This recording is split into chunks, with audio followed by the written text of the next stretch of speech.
And I think they're just off to the races. No checks needed in this game. We are just off and running here. This is the battle for Lord Storm's soul. True. The Kragg I play and both the of these Clairen. characters.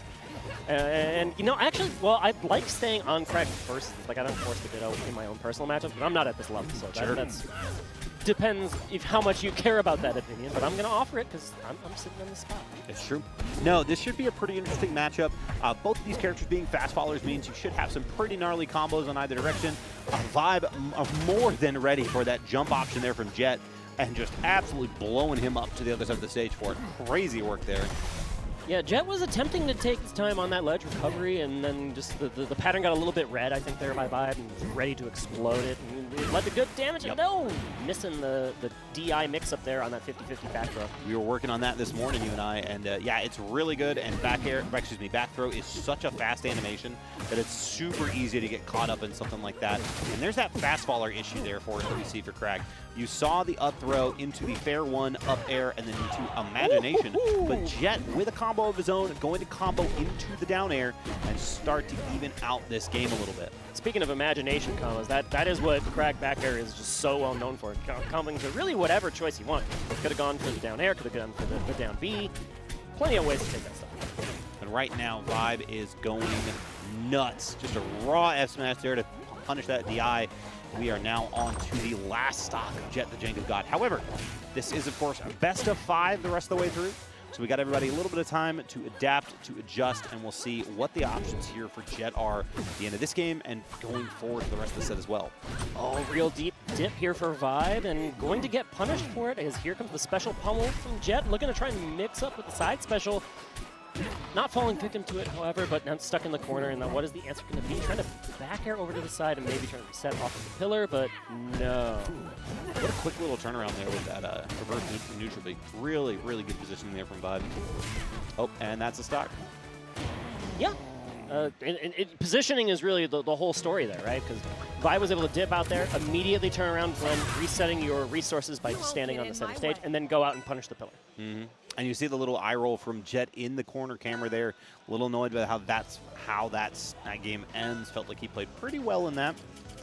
We see where we're going to be banning up next. Frozen and Fire Capital. Does not want the wide stage and does not want the platform play below.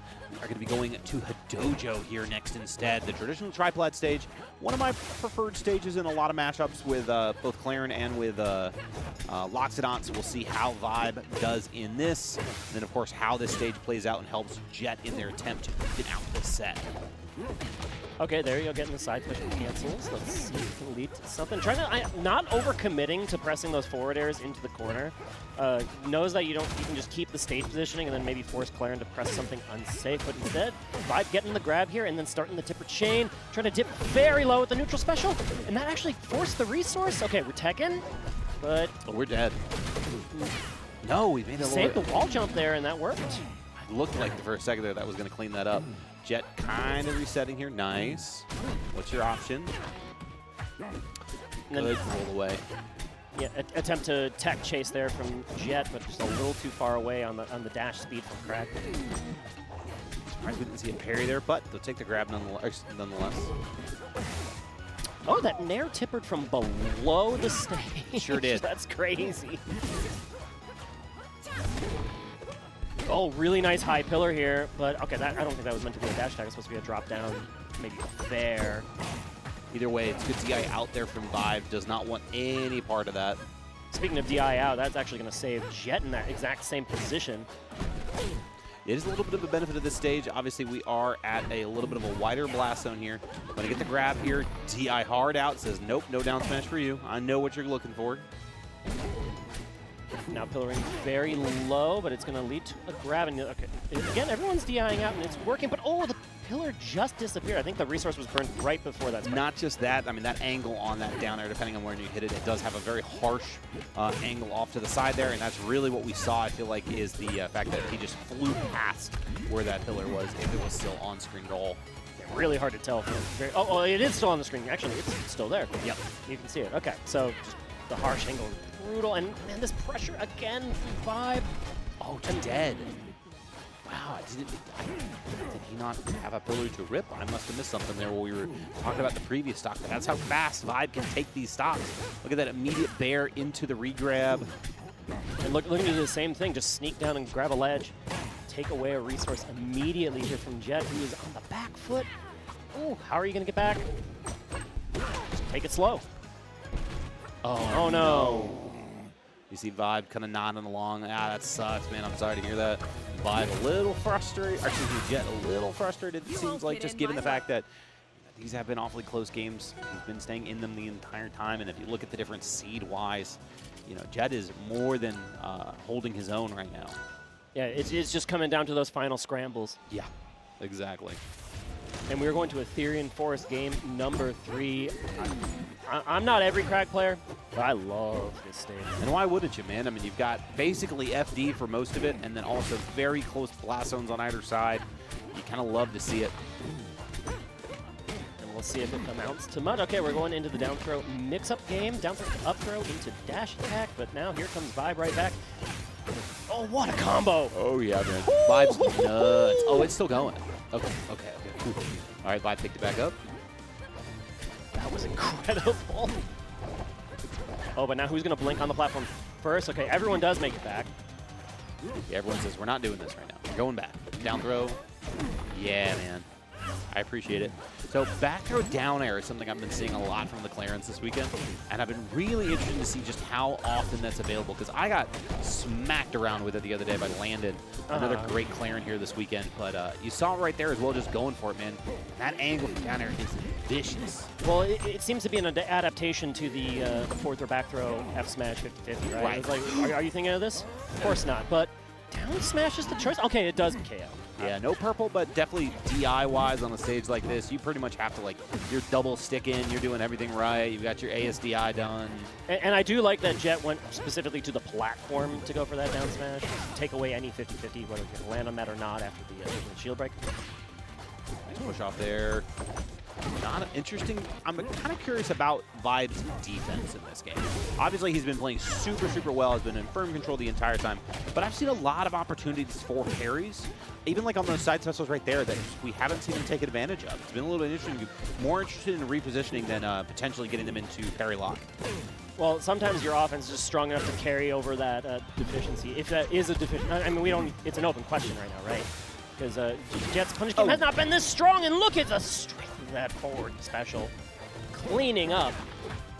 Yeah, the charge on that neutral is incredibly good.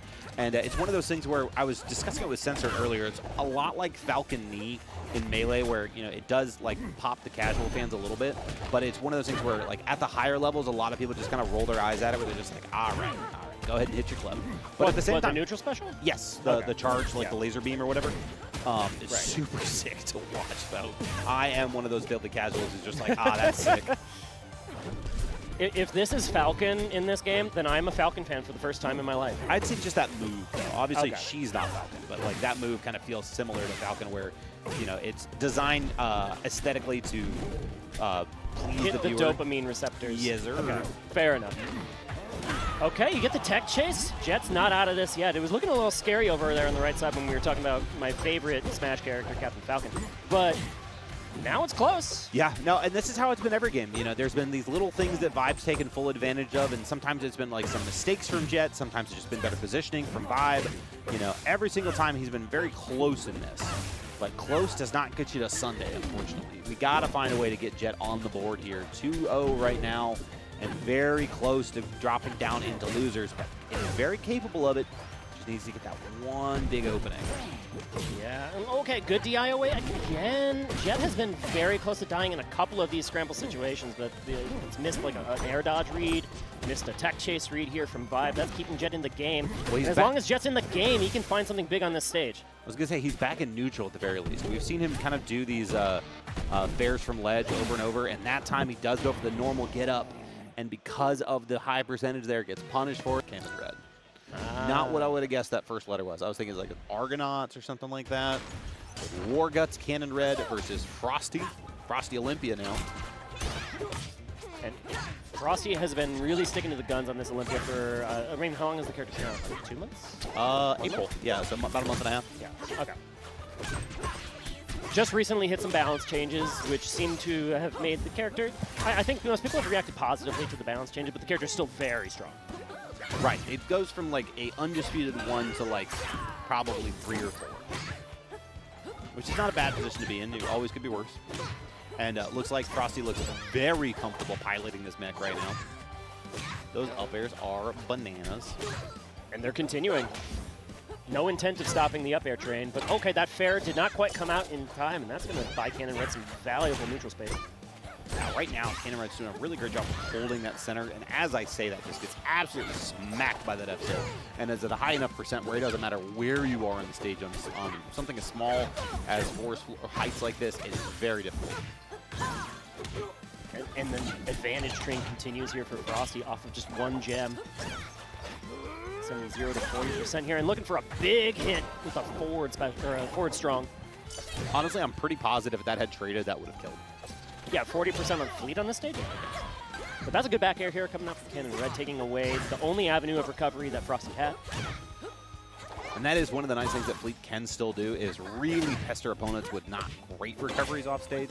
Between the nair, between the fair, between the back air, just like that, you see plenty of options where the Fleet can really start to harass somebody to limit their recovery tools like Olympia. And yeah, Olympia's recovery was intended to be a weakness, but you see all the mix-ups that Olympia had on that recovery, particularly pre-patch. Some of those were taken away in the most recent balance patch, or at least made a little bit more punishable. Right, not quite as strong. Oh, the gem. Get down, Mr. President. Frosty would have totally gotten crushed by that. I think Frosty knew the gem would have saved him. Well, no, he hit a parry for it. He thought he was it was going to go through it. There we go. We got the rat trick. We are back up on stage. Good F-tilt, though. Man, Cannon Red very comfortable right now and is going to clean up that stock with that F-tilt, too. Looky here. We've got a set. Well, but now we're playing on this platform. That's a scary place to be as Cannon Red falls to the F special. You can only DI so much when the stage is plotting against you. Yeah, when the platform is moving in the direction that you're going to die, that hurts. Oh, and here he goes, the double.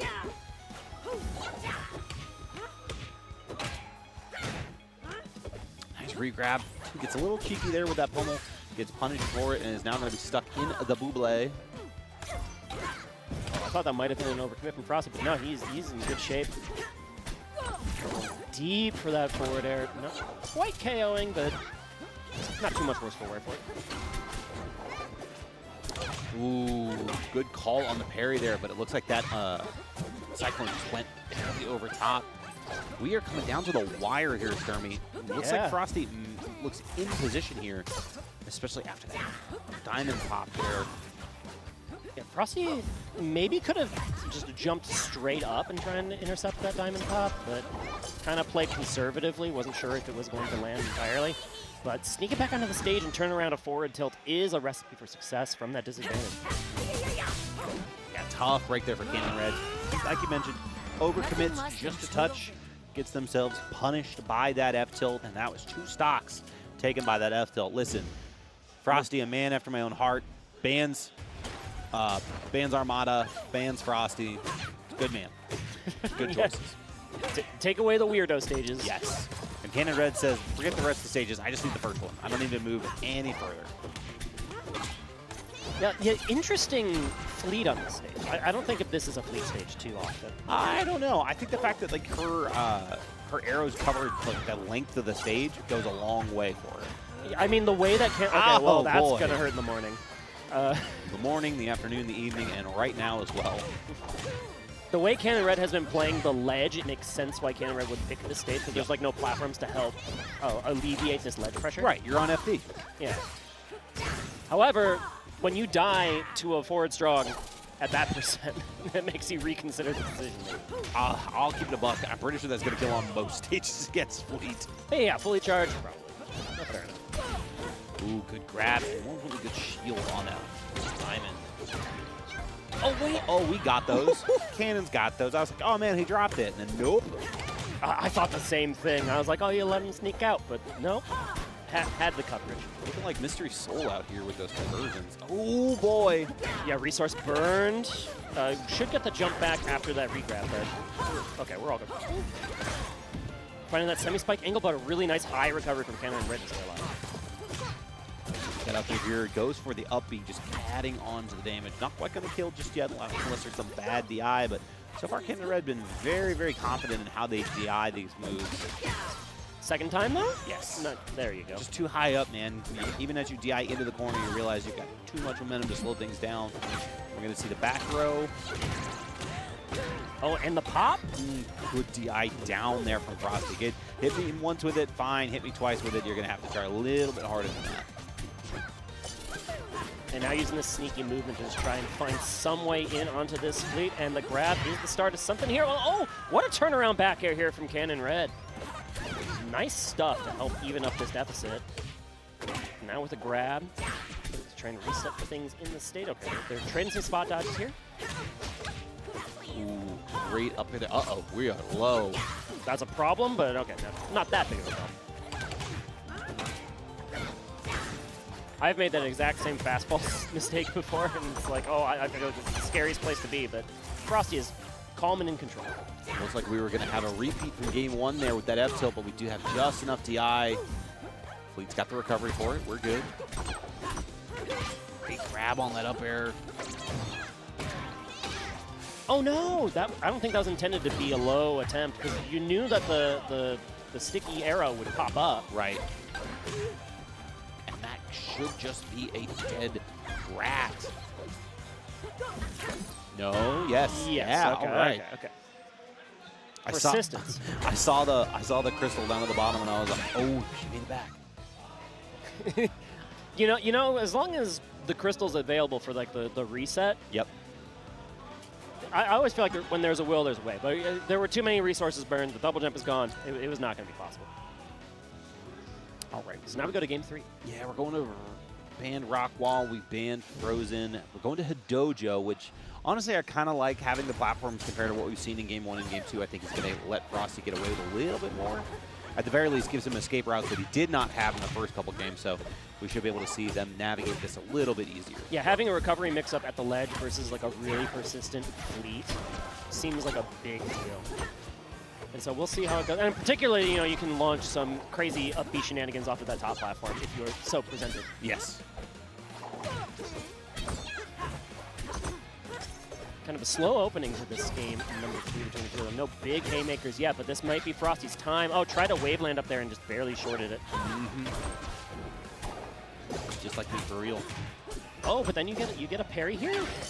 Nice jab check. Gets out of there too. All right, what do you got? Just trading these blows, like not over-committing to their advantage state. That's what I like to see from both of them, right? Yeah. It felt like either way, one of them could have over-committed and then there was a reversal, but instead they were present. Yeah, he really just ripped that. That's crazy. Gonna go high, but gonna get caught. Yeah. Why not? Decide to float down, you're gonna get punished for it. Now it's Fleet's turn to cover the top platform, but just misses the up air barely there. Tornado gonna try and turn it around, but you get the grab. Yep, pop. Nice there. Holy cow. Yeah, that was perfect positioning. And patience too. You could have over-committed for that, and then we've seen it in the past where you overcommit versus an Olympia recovery and then just get reversals sometimes, where they just know that you're out there too far. Right. And so instead, just wait until you know they need to get to the ledge from their position and then present the back. Man, this has been some really good pressure so far from Cannon Red. I feel like as we see this set go along, we're probably going to see them inch a little bit more comfortable as we go along here. But, I mean, this still is really anybody's set. Yeah, I mean, the percent is within 3% of each other right now as these scrambles go. But, oh, if you get an air dodge read, that could be the start of something big here for Frosty. But no, Cannon Red turns it around, resets the platform. Oh, the special pummel. Good DI away from the special pummel. Gonna get the gen pop into the up B, but gonna DI well. Hidojo, a much larger stage than we've seen on Frosty. Gonna DI hard up, and that is not going to be the answer there. 2 stocks to 1. Okay, now here's Frosty's chance to really open up a big lead for the first time. It looks like these games have just been scrambles, right? Where it comes down to the final stock. Yeah, you're going to find something. This counter pick is doing pretty well for him so far.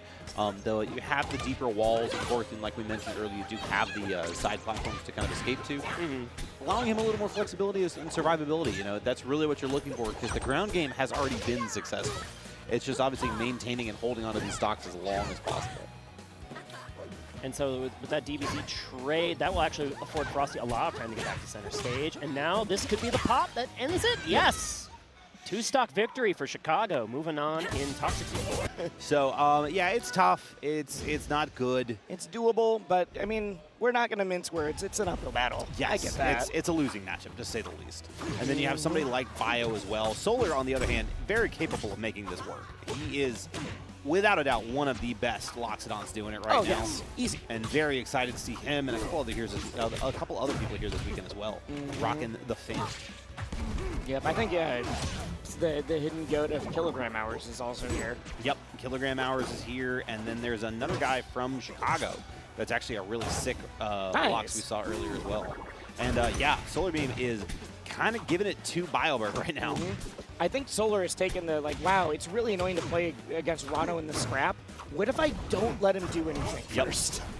What if I get the initial hit? Because that is the Loxodont thing, is like, man, neutral's going to be a little bit harder. If I grab you, you should be down. Yes. It's even more so against fast fallers, but, you know, the frog's still got legs. Ooh, sneaks right underneath it. Big present, gift wrapped. He delivers them right to the bubble. Wow. One more. Ooh, I was wondering if... Whoa, I like it. I like it a lot. Just to get back into position there. Great use of that level 1 to just kind of get down there and say, all right, I'm going to punish your dive kick. You can't just do this. It's not allowed. But yeah. It is difficult to make that dive kick look like it's not allowed. That is a hard move to cover sometimes. You might just be dead. Nice back air. Yes, dead off of that. That'll do it. So you're DIing in there, obviously, to avoid the blast zone, and that is exactly what the Loxodont wants in that scenario. Yeah, if you get the magma and you can confirm the magma and turn around back air, it's gross. Yep. That is one of the big things that I see from like your like silver and gold Loxus to like your diamond and master is the like how well are you at playing with magma? Because I've seen things like single charge into up strong. I've seen what we just saw, magma into turnaround back air. Like you can go from like, ooh, we're here to like, oh, I will kill you at 60 or 74, like that. Yeah.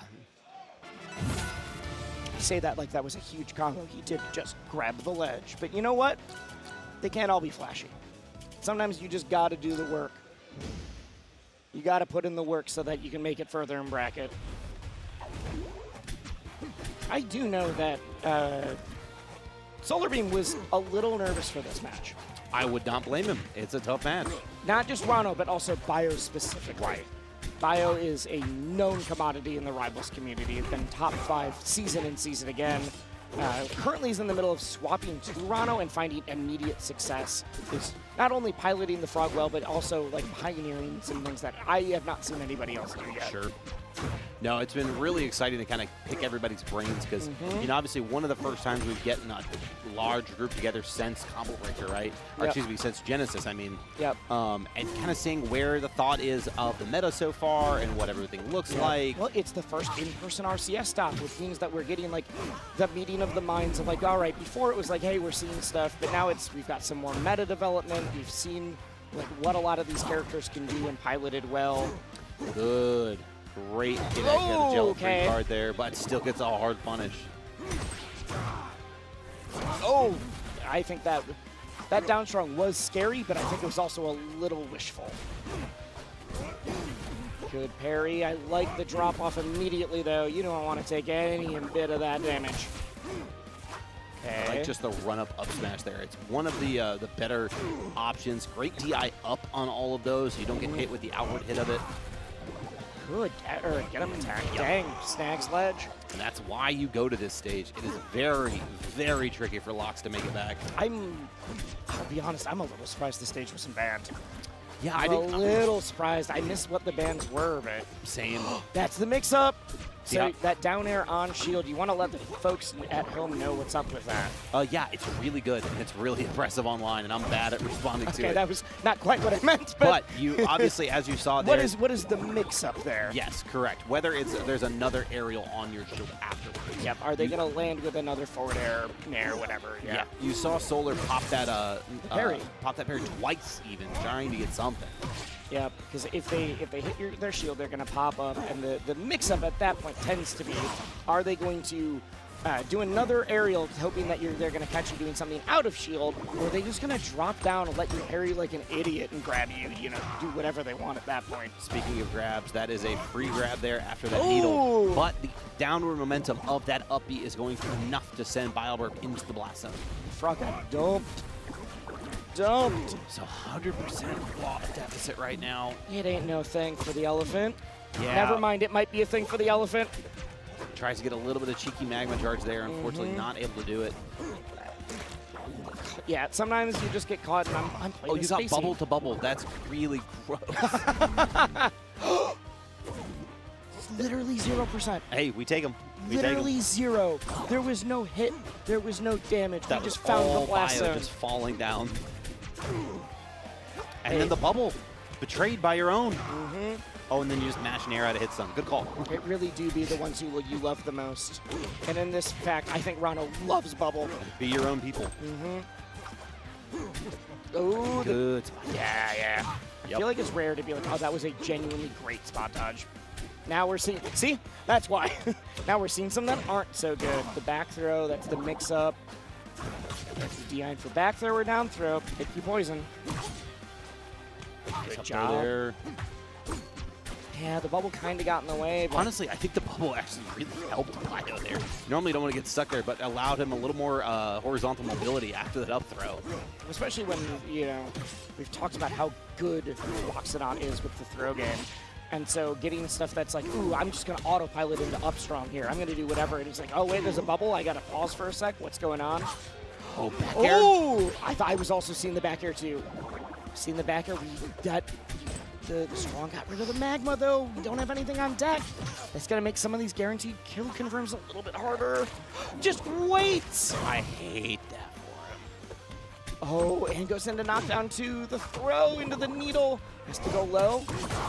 Yep. Well, you needed that tech. Yeah. You were dead to You might be dead anyways, though. For the no, the reverse hit. Bio times it wrong. We match The right stall, now. Oh, but that's yeah. going to do it. That stall is this is either going to work or I will die. Usually, I would say it's going to work, but someone of Bio's caliber, he's already looking for it. Like, Bio's making you play the level 2 Yomi right away. Right. You're on the next level of the mix. Like, there's some people who it's like, I'm going to do the level 1. Once you prove you've got the mix-up, then I'll start doing the next thing. Bio respects SolarBeam enough to be like, I'm immediately going to expect the level 2. Hit me with the 3 now. Now we're going to mix it up. Game 3. Okay. Oh, the down tilt to clip going to the ledge. All right, back throw. Doesn't get the down tilt out of it. I feel like it's kind of rare to see a shield grab like that. Bio's usually a little bit better at spacing around the shield. At this level, yeah, it's a little interesting. That's just a free tongue every time. Yep, sometimes you just got to lick him. Big parry. Just take the damage. I think I would have done down strong, maybe. I mean, either way, that's a dead elephant, though. Someone is hunting Ivory. They're going to get in huge trouble. I was about to say, that's illegal. It's very illegal. Bio's not a nice person. Bio's doing mean things to the elephant right now. I wish I'd seen maybe like a Waveland grab there on that plat, but still, just trying to hold advantage here. Tough going at the moment, especially considering this is a best-of-3 scenario. Just really makes you wonder about that game 2 a little bit more. Nice reverse. Oh, the damage. If we had a little bit of magma unlocked, that's huge, but it is into the bubble. Bubble don't go pop quite yet. Okay, what's the recovery? That works, I guess. Drop down back air. Interesting. All right. the spacing. I like to mix up between the back air and the nair there. Most people would have just been like, I'm going to back air, and then back air, I cannot believe that did it. If that had killed, I would have lost it. That did, though. Gosh. And that is the difference, man. You don't close game 2, you slip up at the start of game 3, and now you might be getting 3-stocked on the stream. Good tech once more. Nah, you got to put up a fight still. And I like that SolarBeam is absolutely putting up the fight. That drop down there no longer works. Bio is able to, or SolarBeam, sorry, is able to get that tech. Okay. One more, once more for the one. No, in the needle into forward air. SolarBeam looks a little dejected there. That was in his grasp. Like, yep. Characters though, and that is all right. This is not a like, ooh, I'm picking the top tier though. Like we said, Lucius has been playing Ranno for almost a decade now. Yep. And Sego made his claim to fame with a bunch of characters, but the big win over Cake. A couple of years ago, he stopped Cake's dominant run of 10 wins in a row. Did it with Olympia. Yes, very different in this game. A lot of changes, obviously, to the kit, and a little necessary, obviously, to I feel make like the one transition. of the characters that changed the most going from 1 to 2. I was just about to say that, yes, correct. A lot of other characters feel fairly similar, but like they've got a couple new moves or they've got whatever. Right. Olympia was slower in 1, but with like the burst movement was way more of a like prominent factor. Yeah, now she is absolutely zooming. Yep. And the burst movement's there, but it's not the only reason it that works. was a gross angle from Lucius on that. Yeah. Like, normally you see that. Yeah, no, continue. Normally you please. see that drop down nair there to just kind of like pester people off stage, but to know that because of the weight and the fall speed of Olympia that he could get that there afterwards as well was super, super smart. Great tag. They're both playing around some of these wall options so well. Both of these characters have things that if you're not quite sure what to go for or you're not quite comfortable with the matchup, it's like, ooh, I got hit by a forward strong at 40 and died at the ledge, or you know, you're not hitting your techs, you have to figure out like, ooh, what do I do about Olympia's up special when it's riding the wall? They're both playing around everything so well right now. Yeah, these are some grinders right here. These two guys play the game and play it quite a bit. Yeah, Lucius is currently planning on going to every single RCS stop. Lucius did really, really well in the demo days of Rivals 2 and then kind of cooled down for a bit. Right. And is back to the grinds currently. Like, hey, I want to put a stake to my name. I want to claim this. People used to call me the best Ranno. I want it back. Yeah, for sure. And I mean, and now you've got a lot more like competition in that as well, as we see across the board. But I do think that Lucius still has a pretty good position on that to get back to there. You know, as a defensive player, primarily in Rivals 1, you know, obviously has a little bit more offensive options in this game with how it is based around your movement rather than anything else. It's just funny because you'd think they'd be more defensive considering they added shields. Nope. But now we're just sitting here pushing buttons. Yes, yes, yes, yes.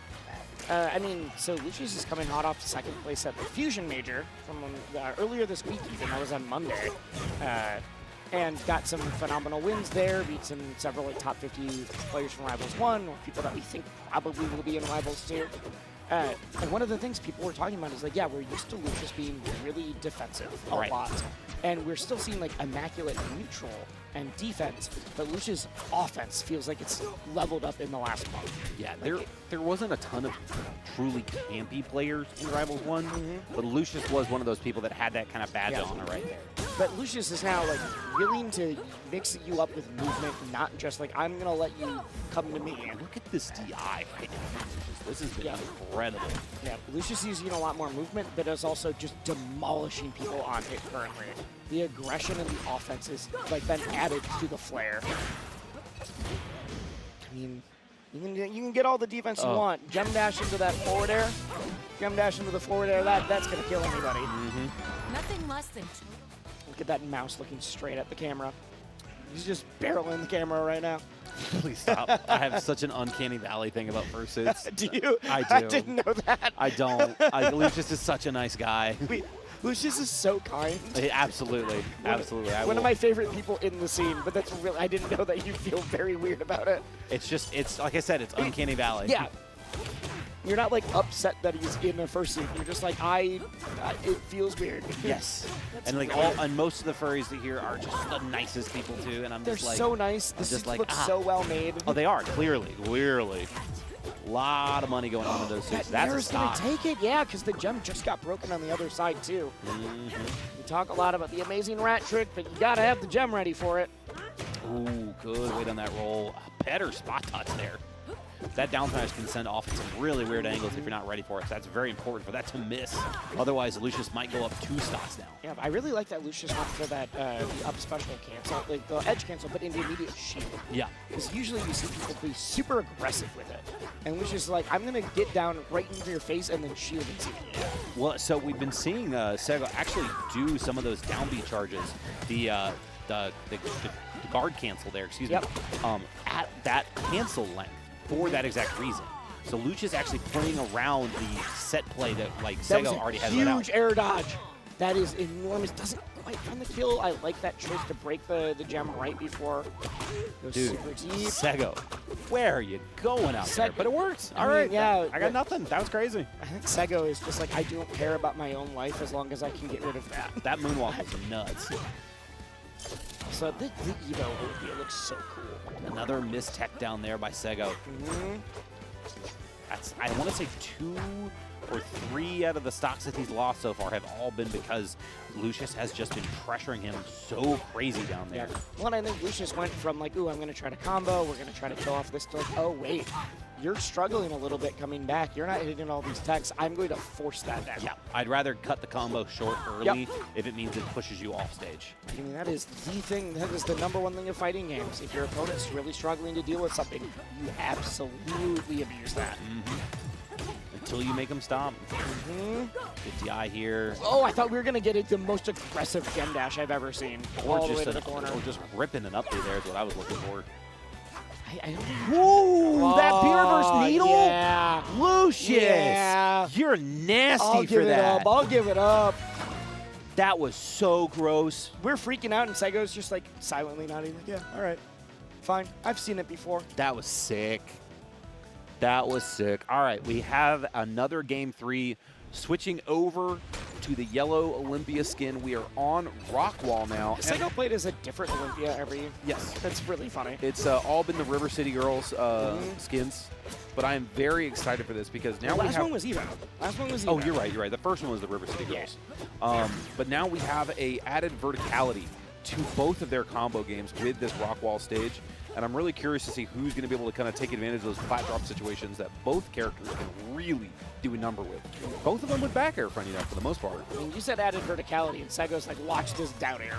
Yeah. Let me just carry you around for a little bit. I do think this is a great option, though. Another missed tech! I think this is a great option for Sago because Lucius is getting so much off of the edge guards. But Sago's, if Sago's the one who's really forcing the topic off the sides, it's good for him. Oh, that's going to be an up B. Yeah, it will be. Here we go.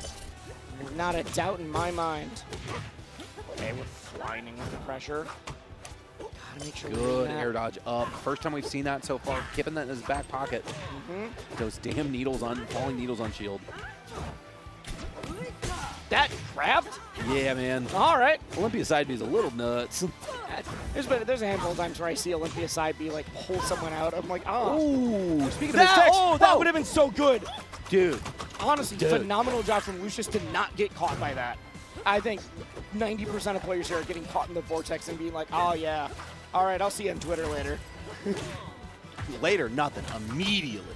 You think Sago's stopping the match and being like, all right, let me clip this real quick? No, I think the Combo Breaker the Combo Breaker team would be. You're right. No, the Combo Breaker social media team goes hard. They're on top of things. Oh my God, what a jump read from Sago there. Throws that Nair out above Ranno's normal walking height because he knows that Lucius is going to be jumping out of pressure. However, Lucius does clean up this potential second to last stock here from Sago. Sago's got to hold on. 117. We need one more neutral exchange from Sago to even this up. Force the point, but Sago's going for these really high entry points. Is going to get the fair there, which is why he's going to that full hop height before he comes down, but has to figure out a way to get back on the stage we're in right that now. spot again. Lucius is still saying, like, you're not, you have a weakness right now, and I'm trying to get you to the ledge. I would even argue that's like the reaction to the reaction, though, because in this game, we've seen Sego avoid it by going high a couple times, and then Lucius actually actively took a step away so he wasn't caught off guard again. That is why these two are some of the best in the business. Ooh, oh my god, that trade. Because I feel like one of them gets a solid hit, and that's all she wrote. No, it's just been beating each other back and forth with these aerials so far. We keep getting weird trades or hits that are hard to follow up on. The gem dash. Oh my god, Sego's like, I'm trying to prove a point. I do not want you to deal with this anymore. Sego's nuts for that. Gonna make it back. Lucius just patient right now. All right, one more needle.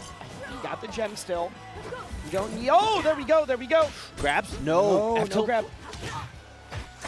What a That read. And then the hard TI out on the forward throw? Yeah. I mean, I think that was Sego being like, I could want. 2 seed in this tournament, Mr. Stango here. Looking forward to his potential grand finals matchup with one CakeAssault. 2 practice partners, very, very familiar with each other, and also very familiar with this matchup as well. Frosty, on the other hand, kind of coming in, obviously a very, very strong player in his own right, especially here in Chicago.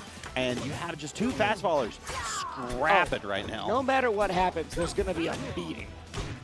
These two are not happy with each other. No. Metaphorically, metaphysically, possibly in lore.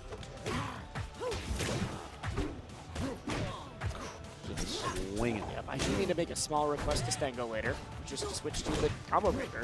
Oh, yeah. You're wearing the Letterman jacket, Zetter. You might as well. Although, I do get it. Sometimes even throwing your color off is like, you know what? I want to stick to what I'm very comfortable with. It's a betrayal of trust. Yep.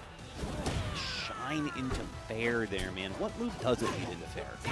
That was a rhetorical question. I'm genuinely trying to think of one. And I'm blanking. What a tech waveland there. That was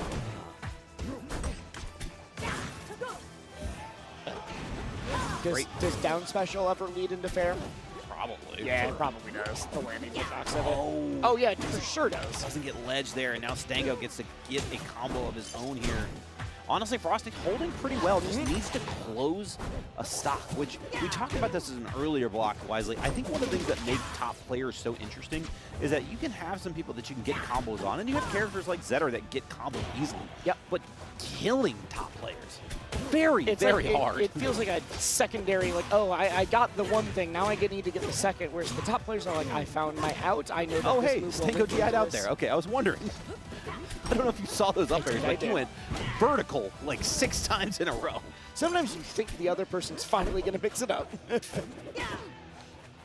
Great fade back there before you get the upbeat. And I mean, Frosty, despite the percentage difference here, is actually in a pretty good position. No, the fact that like Olympia can, you were holding out. You were holding so straight far out. My goodness, that DI was at 9 o'clock. Yeah, now that Stango's made it through his commentary gauntlet, he can play actual good players now. Oh, right. He had to play Jack earlier. That's right. He had to play me into Jack into, I think, Jett? Or no, Jett was a Lucius. Jett play someone else? Okay. Yeah. All right. Jett played 5. Ah, got it. That was our first set of the day. Yeah, I thought for some reason that he had to play all 3 of us, which was very funny to me. No, I offered to play with Jack before his pool, and then I said, you know what, man, look, Stango's over there. Go play somebody good. He goes, I play Stango. And I was like, don't go play Stango. Yep. I almost asked I Like Pizza if he wanted to warm up, and then I looked at the brackets like, I have to fight I Like Pizza. It happens sometimes. All right, good tech in place. Stango not really able to punish it too much, but we kind of have that same situation we saw stock 1. You're at the percentage where you can kill the Zetter, but can you kill the Zetter? I'm a little surprised we didn't get more off of that parry, actually. I mean, it was just a jab parry, though, so you're not going to get a ton. That's true, that's true. The fact that you got anything, honestly, is a nice touch. We weren't, you got the invincibility, but you weren't in the parry stun. Right. Yeah. So now Frosty fighting his way out of the corner. A million up airs again. Oh, wicked. This time we're swapping directions, though. We're mixing it up. Yeah. We're still getting hit with 20 of them, so, you know. Great Going to ledge there when you know what that F-tilt can do is terrifying. That is some bravery. What a hop. Oh. Yep. One more. All right, I was ready for the forward air, but we go a little bit spicier. Well, I thought we were going to get shine up strong. then he goes down air, and then he goes down air again. And I was like, all right, well, you got me. GG's. I did not figure out that mix-up. Is that a Halloween hat? That's sick. Is that a what? Halloween. It's the Michael Myers pumpkin. Oh, that Halloween. Yeah. So yeah, we're talking about stage bans here. It looks like we have Fire Capital and I always forget. Frosty's hair is so nice that I didn't see that he had AirPods on because it's so long. Yep. It's a hidden mix-up. But we're just gonna run back to Godai. Let's do it. Honestly, I don't think the stage made a difference there. No. There's a lot of times, especially certain characters, where I think your stage picks really matter. I think Godai felt neutral enough for these two. Yeah. You're both fast ballers. You're both the, like, I want to be in your face and get the job done. Ooh, what a counter hit there from Stango. DI's away from the forward air and knows that he has just enough timing and position to start that punish. Ooh, I love that run through because Frosty went for a down tilt and Stango was like, I'm already on the opposite side of you. Right. Where are you hitting that? Where are you swinging? Straights here.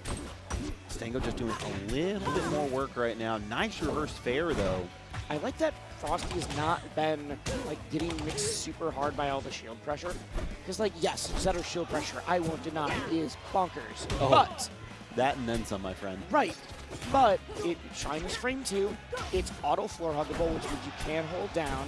Because it's frame 2, that means they have to worry about like, when do I go for the next move or when do I go for a normal? When do I there's always going to be an opening to parry or to roll or to spot dodge. But I mean, if you mess it up, you're dead. Man, what a call out there from Frosty. Says, hey, you've gone to ledge so many times. I'm going to make sure I have this fair sitting out just over top of it. And Stango quickly answers back, and we are 0-0 here. Well, I like that Frosty went for that forward air because we saw Stango snake through getting below that back tilt, which frankly didn't seem humanly possible. Nope. Oh, big starter here. And here come the up airs. 4, 5. DI out that time. I mean, the thing is, Frosty's been swapping like which direction. Am I facing left or right? And I'm not just swapping each single time. That's why it looks so gross. You're just calling out the DI on it. And every time he thinks he's got it figured out, he changes the questions. You study for the test, and then the exam changes. Wait, teach, this isn't fair. This is not what I studied. What a parry on that shard. Oh, Yep. the down tilt, yep. Nasty little check there to make sure you've teched. You know that move is good when all the fighting game players here keep thinking that it's a crouching medium kick. Ooh, okay, we're still living. He's got the gem. No, he does not have the gem available. 123 now, leading in with that up air. Oh, I love that. The gem dash in, you bait, and then you fade back. Well, it's such a great mix-up, too. It allows you to basically feint like you're doing a Pretty full mix-up. hop. And then sometimes they do just do a full hop, and you're like, I got. Evens it up. I think we can see Frosty take a game for sure. I think so. I think Frosty could take the set. This has been some really great rivals we've seen so far. All you know, weekend. you look at Solar versus Bio, you look at Lucius versus Sego. Now we have Frosty versus Stango. This is where you want to be, not just in the crowd, but of course over here for us too. We have the best sets right now. Wisely versus Stango was one for the ages. I should have been streamed. It should have been. Too bad it wasn't. Too bad you could never see how that one went. It was close, I heard. Yep, I heard that it was so close. 2-0, but it was close. But, Oh! Frosty makes it back. But Stango just kind of putting on the Jets right now. Gonna get the trade there. Has to find a way back. Yep, just waited. Why didn't we do Shine? Why wasn't that Shine and up strong? That would have killed. That would have killed, and I think you might be getting taken for a ride now. Grab, The pressure. Yep. Doesn't, the roll. Yeah. Doesn't wait for a tech in that case, just goes for the down smash. But I'm sitting there watching that shield pressure. I'm like, Zetter with Maypul. Yeah. And using this skin too, which is why I think it's the same. But now we have a true test, Wisely. Yep. You have your Minnesotan who also plays your character. Yep. And then I have this guy who's also old like me who plays my character. It's There perfect. we go. Old people. Yes.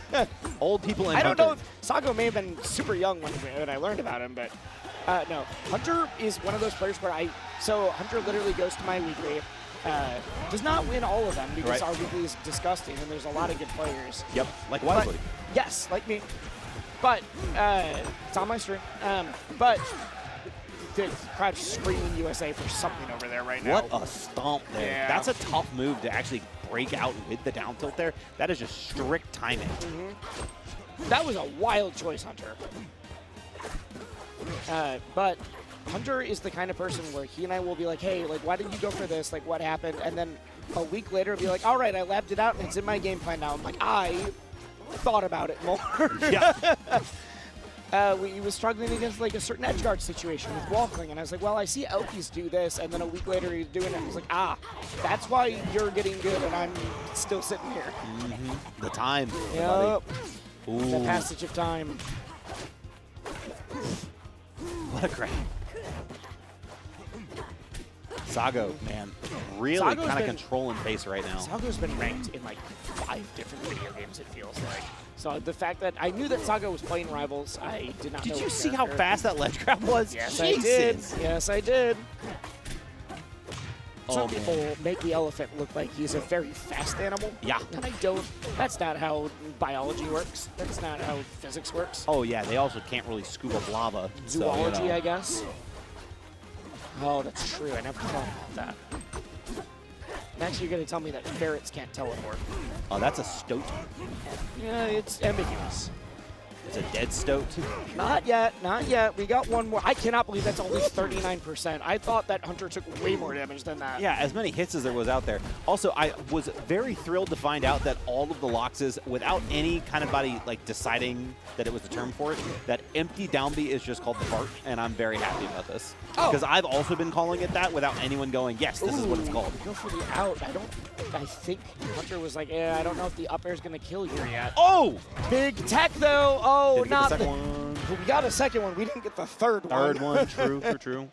Yeah, Sago, very, very confident in this matchup, clearly. That was a sick game one. I want to be biased for Hunter, but that was just a sick game one. Where are we going? Banning fire, banning air armada. Air armada, I definitely get fire, I guess, because you just don't want to have to go chase the damn rat across the stage. Yeah. And we go to what probably, I think, the second longest stage horizontally, so that makes sense. This is like every Maple goes here. Yeah, of course. Yeah. You got a longer runway for your combos. You got a little more flexibility as far as how fast you can chase somebody down. There's some good spots you can put Lily that are like harder to get weird like parries and projectiles into. Nice back air there. Starts things off. Yeah, I think just from like some of the rev up that we saw in the last game, I wouldn't be surprised if this goes the distance. I could totally see a game 3 last stock from these two. They seem very well matched right now. I love that little short hop there. That has been a mix a couple times now. That's the first time we've seen that actually not work. The short hop into the side special. Yeah. Yeah. There's low that it feels so risky to do as Maypul, but I mean, you got it. It's grabs though. Great down air. Yeah. Holy cow. Spacing. These two are playing so fast. Not gonna kill Good. quite yet. Yeah, holds up there, continues on for another stock at least. Yes, that will though. That will though. That is the Elkies tried and true. That is literally the thing that's like, Hunter, you should try doing this. And a week later, I got hit by it. I'm like, wait, no, that's not what I meant. Not against me. That's not how this goes. Yeah, nice reverse back air there. Great DI there from Hunter, because otherwise you're going to get by regular back air and you die. But sometimes you just get hit by the down tilt on ledge. It happens to the best of us. At least it was at like 130 and Right. not like 12. Yeah, Hunter loves going for those reverse side specials. Nice snare from ledge. Ooh, It's a big second grab. Good Gotta DI. remember that Maypul is a fast faller. That means that Loxodont can do some dirty, disgusting things.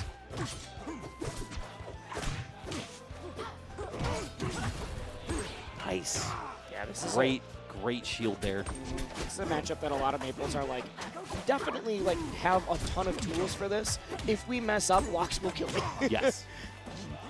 But it is the like, oh, I can go off stage and I can be really aggressive and I can hit in these spots. It's very scary.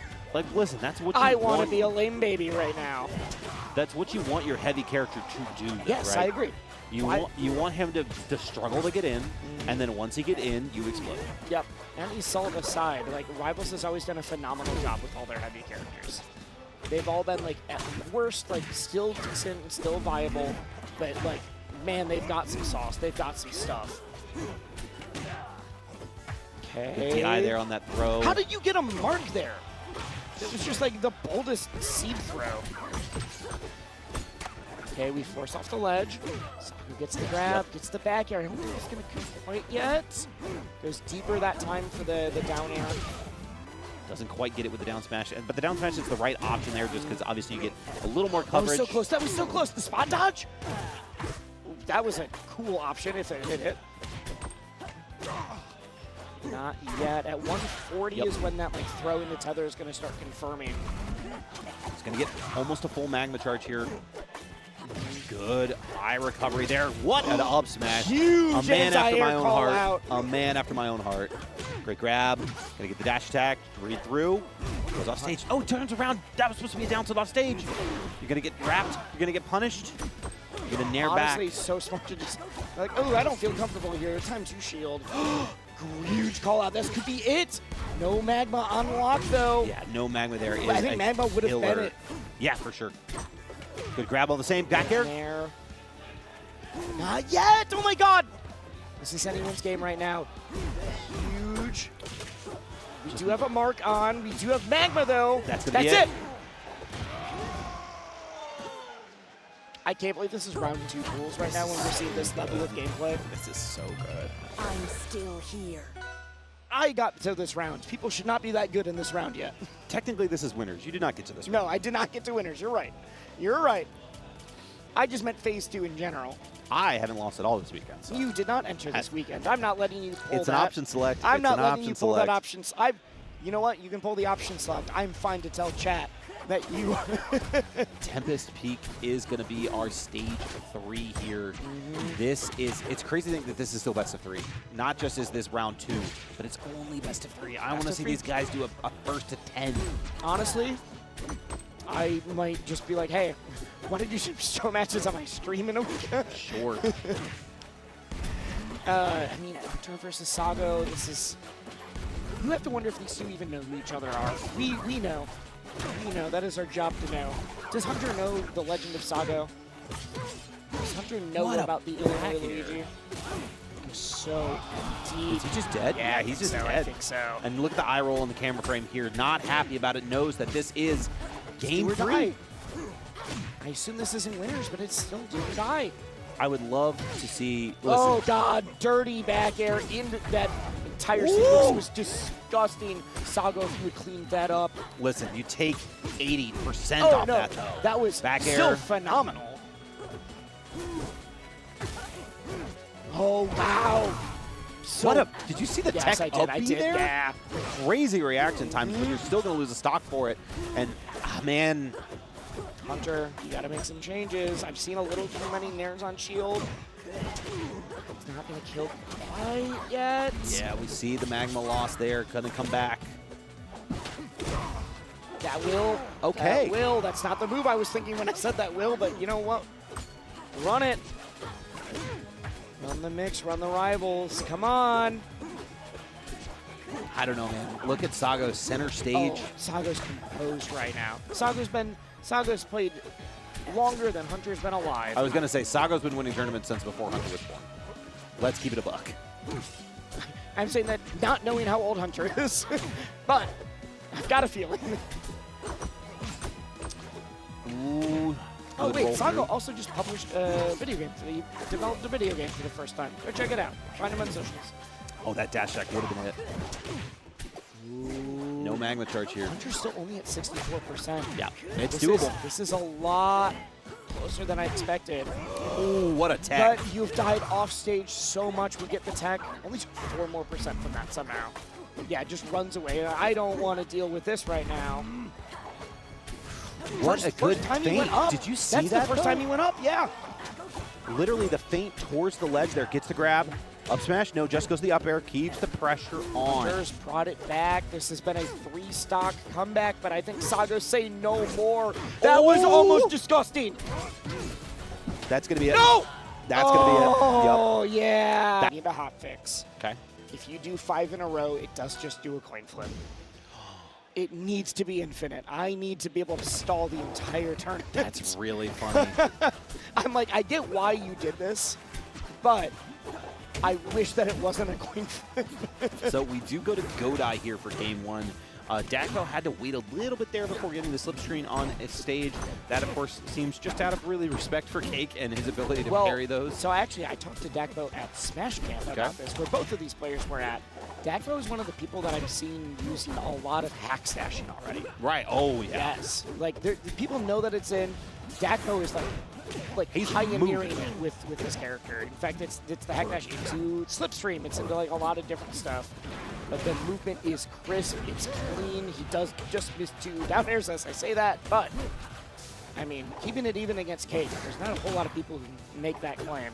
Right. Little bit of a lead so far, but I mean, with the weights of both these characters, it's kind of evenish. Yeah. Yo. There's no sizable lead. Yeah, Dakpo's more than willing to hack stash like that until he finds his opening. He's not trying to force it. Yeah, and you're able to come on so far on stage with just the invincible back air like that. I mean, why not? Yeah, That fair from center? Once the hitbox is out, it's no longer invincible, but you can kind of pick and choose your opening at that point. Scoops him off the top. Just picks him right up. So we're going over here now. Do you know if Cake entered Melee this weekend? I don't think so. I think because it's RCS and the first stop. It's also a much larger tournament than Melee. That was just the raw straw. Yeah, he knew. He Yep. I think Cake is just focusing on rivals. It's kind of the first RCS thing, and he's not. While he's the first seed, he's not the undefeatable Titan that he was before. Yeah, that's correct. Well, we've seen the God bleed a couple times already this year alone. I mean, like the way that, you know, Plop kind of manhandled him at Genesis, I'm not going to lie. And we've seen some losses to Beastly, and we've seen some losses to Sofilo and some a few other players as well. It's been really interesting to watch this meta develop on the tippy top level like this. Exactly. It's so exciting. There's that hack stash into the slipstream again. If you're unaware, hack stashing is by wave landing onto this, or getting on stage and then wave landing back off where you still have your invincibility so that you're able to refresh. It's not fully true the way it is in, say, Melee, but it's still a very, very, very good option. Oh, absolutely. Oh, the downer picks. Goes for the shenanigans. To be fair, that is most of Wrastor's kit in my mind. Yes, correct. Anything off stage is like, that was some shenanigans. There's that hex. Okay, it's just, you see it every time. Once you see it, you can't unsee it. Yeah, that's why I wanted to point it out right away, because I'm like, it's going to keep happening. Yeah, chat's going to be like, what is he doing? Yeah, I played Dakpo in a lot of friendlies at camp, and it was this, like, way, I knew that this is in the game, but no one's been hitting me. Like, no one's been using it this way. What do I do? Yep. And then we had a good conversation, but there's a moment of like, I just run to center stage because I'm scared. So what do you do? It turns out it's not fully invincible the way I thought. It's just almost. So you can threaten in certain ways. You can grab ledge to make it like in between. Right. So that you're able to, oh my God. Another call out, a little bit of lag, he says, going off the top. Dakpo's gotten 2 kills, but they've both been that, so it does not matter. 105% for Wrastor. Gonna let the fire expire here. Smart call there. Just go ahead and wait that out. The Marshal has been called. We've been extinguished. Oh, but the... Oh, okay. Honestly, you are very happy you took that weird hitbox instead of the true one. Looking for that fair now. Dakpo's just running. Dakpo's... You cannot get hit one more time. But you have to take... It's the terror of I need to not get hit. We're good. We're good. We're good. We're back. We're back. We're back. Okay. That was crazy, though. What a trade. Wow. The wave land on grab attempt. Pulls out the drop. You do it because it's safe on shield, but it doesn't lead to anything at this percent. Yep, I was interviewing Dakpo earlier. He said he was Cake was the first person he was like nervous to play, but felt really good going into it. And honestly, I've seen it. Yeah, Dakpo, the exact wording was like, yeah, I said exact. We're not getting the exact wording. The general gist of it was, I'm really excited to play Cake. Yep. I think that I've been doing a lot of practice. I have a lot of stuff that I've very specifically been working on that I think I can put into play. He's like, I'm also, it's fun to play matches where I am the underdog. Because he's so used to Smash 4 and then ult where everyone, no matter who it was popping off against. Brother, Brawl, too. Yeah. His ZSS was something else. Yep. It was the, like, oh, no matter who I play, someone's popping off on me. And it's great to be like, if I win, I'm a god. Right. And if I lose, that's how it was seeded anyway. Yep. So But he felt calm about this. He's like, I think I can make some work, but I'm not scared. We see the switch over here to Tempest for the game 2. We also see the switch to Forsburn. I'm a little curious about this with Dakpo. You know, I personally think that maybe like a little bit of a wider stage isn't a terrible idea, because obviously you have a little more chance for escapability here. On Tempest, you don't. Yeah. And you just, I feel like this is a CakeAssault counter. Specifically CakeAssault. I don't know how this stage is for fours in general, but I see Cake pick this stage quite a bit. I don't think it's amazing for fours, but you are absolutely right that still Cake goes here, so there's something going on. Great tech. I feel like the reason we're seeing the Forsburn pick, one, because he's only at 17%, so there's something going on with neutral, but Dakpo was really getting a ton of mileage off of the edge guard situation, so like, I'm going to dump you off stage, and I understand how to really force Zetter's recovery into weird spots. Cake must be like, well, I can be a little bit trickier with the Deception King himself. Right. It's a dash attack there. Good miss on the back air. But goes burns the combust to get back and Just more to get a damage. yep. Yeah, the Zetter, it's even if Zetter's recovery is phenomenal, it's still very linear. Forsburn is going to teleport. Like, I'm over here now. You didn't get a hitbox out in between. You thought you had this covered. Good call out there. Hit me where I'm at, not just find a spot in the middle of it. I thought he dropped down Clone. I guess not. We missed the sweet spot on that too. Dakpo got 2 different kills off of that in the last game. I think the spacing is just a little bit harder. So yeah, even the tiny dagger is just enough disjoint to make that a little bit more difficult to punish on a shield. Yeah, and what was a very, very, very close game 1 is currently not a close game 2, but that Scrawl will go a long way. The reverse hit of the up B sending Cake into the blast zone, and there's such a great little chin check for you as you come down with this hitbox. Dakpo's techs into the back here are so good. It's been every single one. Ooh, all right, where are we going? We got the air dodge too, that's big. Like the clone, I think, made Dakpo pause for a split second and then got back. He just can't quite, I want to hack dash so badly, but I can't get to the ledge. Please stop caping me. Go back to center now. Dakpo doing a really great job of actually bringing this a lot closer. But Cake does call out the empty movement there and gets the down strong for it. Well, and the last stock he also cleaned up at about 75%. So he's been playing at that basically almost same life lead deficit. See if he can clean this up before he gets to about 30. I think you're going to be in a good spot. Oh my The goodness. spot dodge, the weight. Cake has no fear. He's like, yeah, I'm in your head. What are you going to do about it? You can't figure out how to edge guard a clone. That is why I swapped. Oh, man. And Oh, my God. I didn't even see him switch. If this was 3-card Monty, I'm losing.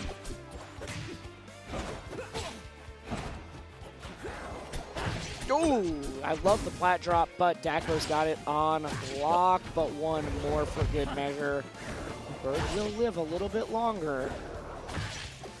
Can we get a third? No. Oh, I love that. But Dakpo just cannot. We talked about this with Stango too. There's this like very tip-top echelon that just feels impossible to kill, even when you get them to that percent. And in your brain, you're like, oh, I did all the work. I just need to finish the job. And Cake's like, oh no, the job has not started for you yet. No. This is the job. You were merely staging in the kitchen right now. You were not ready to cook. You've done the meal prep. Oh! Yeah. Gross. Like I said, it's almost, but that's just what I think of. I think you have some colorblind issues. No, I know it's not that straight blue. But that's what I think of, and I'm like, ah, that's cool with the Rivals devs.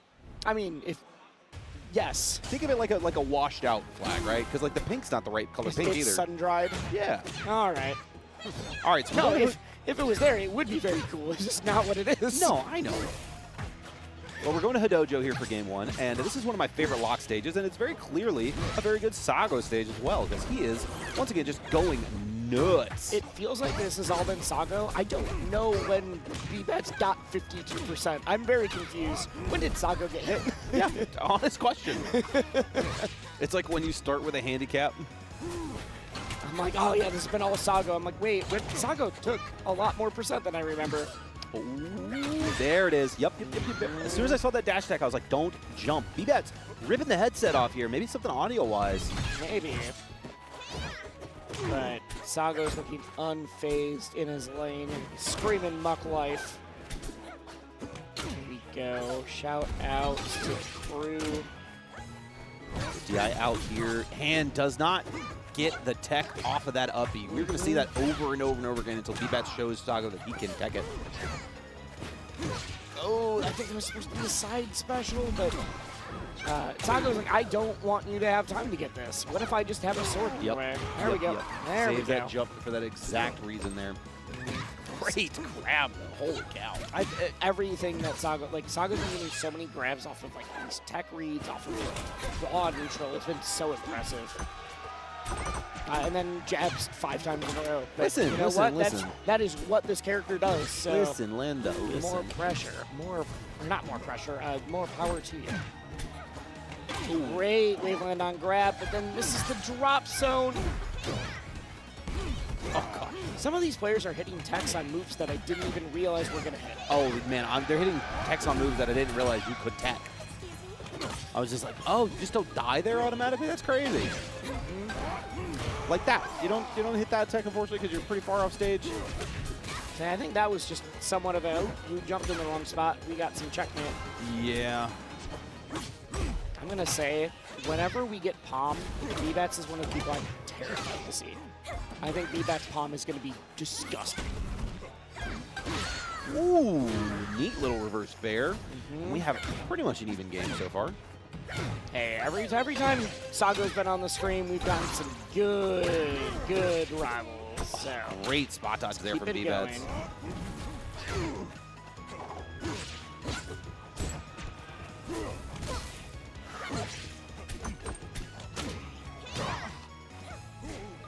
Nice part. Stole. Ooh, the Yeah. turnarounds. Yeah, that was cute. Using the reverse back air to turn around and set up the next one. It's one of the few moves where if you use it, it turns you around in the air. So it gets the reverse soft hit and knows that that's going to set up for the kill later. Bans Rock Wall and Fire Capital, and off to Tempest we go. Very popular Lox pick. Immediately comes down with that. I love that. I'm a little surprised that Fire Capital was banned. I mean, Lox can just sit in center stage and live forever. Sure, it makes a ton of sense. But I feel like as annoying that is, Fleet just being like, let me not be anywhere near you for a long time also feels the same way. Nice extension here off this reversal. Bbatts felt like the beginning of game 1 had a little bit of hesitancy, and then ever since it's like, wait, no, I'm good. To be fair, Bbatts also made Melee top 8, which is happening right now. So Bbatts has been swapping between games. This hesitancy may have literally just been a, like, wait, let me get my sea legs under me. I'm not playing Peach anymore. I got to change my float stuff. I got to go for this move instead. Making 2 different top 8s at the exact same time in combo breakers of feet, but Bbatts still has to get to the second one. Good call out on that down air. That is a big back air to even up these stocks. What a wave dash out of shield to get that grab, though. Holy smokes. So aggressive off that wall jump. That's 3 stacks of mag gone with that parry. I think your action ability and like options off of wall jump is one of the big things that I'm seeing as the difference between like good players and top players. Sure. Knowing that when you hit someone off stage, that you get your wall jump back and being willing to be super aggressive with it. Okay, into the grab. Wow. Big back air here. Just drops for it. Sago will play so precise and so in control, and then every once in a while be like, what if I do something wild? And it's always a huge mix-up. It's why it works. All right, I'm on stage, I'm doing all of this. What if I jump out? But Bbatts hits that reverse bear again, cleans it up. Yeah, the matchup not Pretty dedicated to it right now, and in a way of like, was doing really well, like made BOBC top 8 in a few other events without practicing that much, and it's like, all right, it's time to practice now that RCS has been announced. I believe is going to almost every RCS stop. It's like, I'm going to put a real effort in that he's like, I haven't done this since like 2017. I love the bird watching Maypul skin. I think it's so funny. I just like the plants. The skin itself is good, but the plants are like what put it over the top. No, I think it's like the pizza paddle with Loxodont, the fact that you have little magnifying glasses instead of the hook sword, the claws, or whatever it is. I mean, it's the same way that the pirate Maypul has 2 different hooks. Are you just dead? No, you're back. You're crazy, bro. Nah. Someone told me today that Maypul's recovery wasn't that good. Did they go 0-2? No, they were a very good player, actually. And I was like, I disagree, but that's fine. Listen, all I know is Juno was in the bottom of the blast zone, and she was all the way back on stage without having to use her up beat. I'm just saying. Hey, it's Air Juno for a reason. That's true. Nike, get on the ball here. We need some custom sneaks. If we get Maypul sneakers, I will immediately buy some. You would. I would. You would too. No, I need Loxodont shoes. No, you don't care that it's Some I just know that you like shoes. I do. No, listen, Dan. If you get a like a Nike or Adidas deal, you got me. I'm in. We got some collabs on lock. Tries to confirm off of the fireball here. Gonna hold shield on that down there because really, what else are you gonna do? I mentioned that there's a couple of those folks at Smash Camp. At Smash Camp, HyperFlame actually took CakeAssault to the brink. It was game 5, so I'm expecting big things from the boy this weekend. Nice down tilt into the fair there. At 100% though, has to be very wary of some of these bigger hits from Juno. Shine on the shield, super good. That time just into the grab. I want to see like one parry just to get rid of the mark. Not parry, one pummel. Right. Because it doesn't even need to be a special pummel. You just need it a pummel and the mark goes away. Tether, the fair, at just a nasty angle. What do you do? Wow, I really like the fireball in order to secure your spot back at the ledge. It's letting you go super low. That is an enormous reverse. Okay. So now we went from that thing looking like HyperFlame is dead to Juno is now off stage. Wait, we get back up. What do you do here? You die. You do an up air. You do an up air. But Hyper, very, very close. Obviously, you know, back air up strong to confirm on these percents. Just needs to get it. Or the shine? No. Yes. Oh, yes. wow. Yes. I thought we had the DI. The sun has set. The plants are out. Sylvanas is watching from somewhere, but they are fighting through right now. Ooh, the Lily, the shield pressure. Ooh, I thought that was going to be nasty. It very still may Yeah, well be. I think we still may just have a prolonged nasty, but that's fine.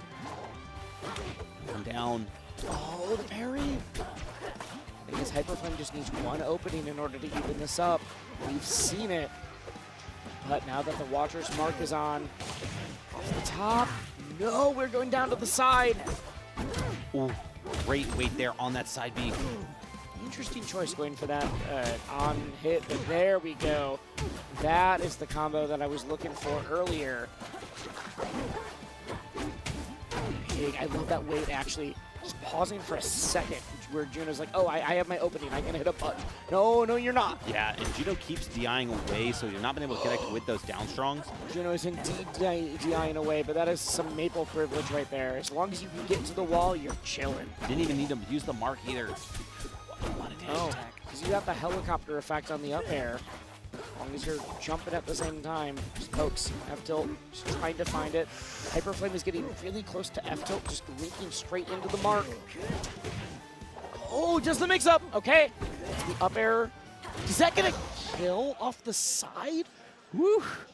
Faber was holding hard left, expecting, like, I gotta go to the corner. I don't want to die off the top. Both of these players let out a sigh after what was an absolute banger of a first game here. One in frustration, one in relief.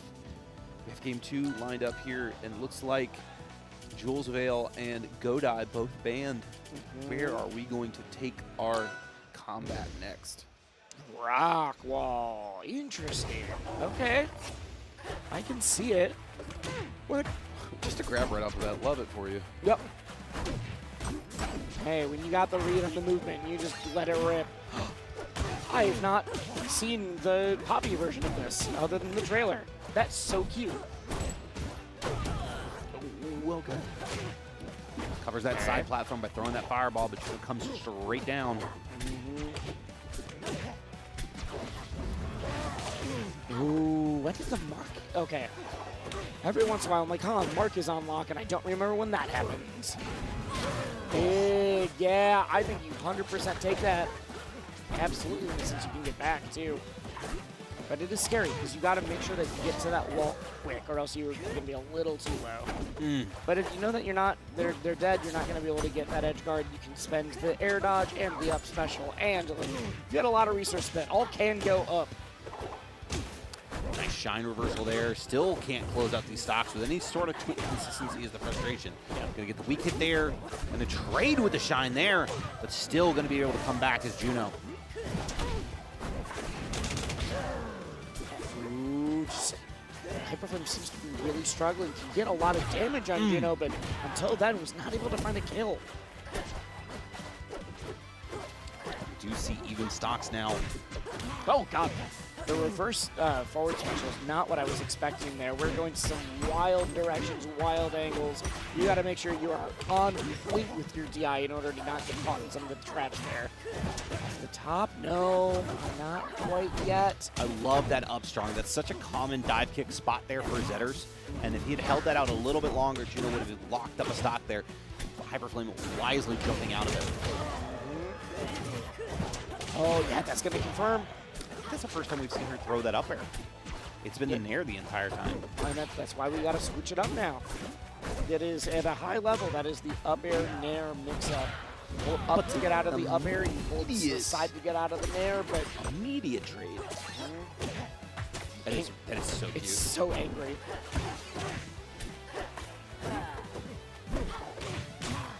What the last hit of an up air there? Goodness gracious.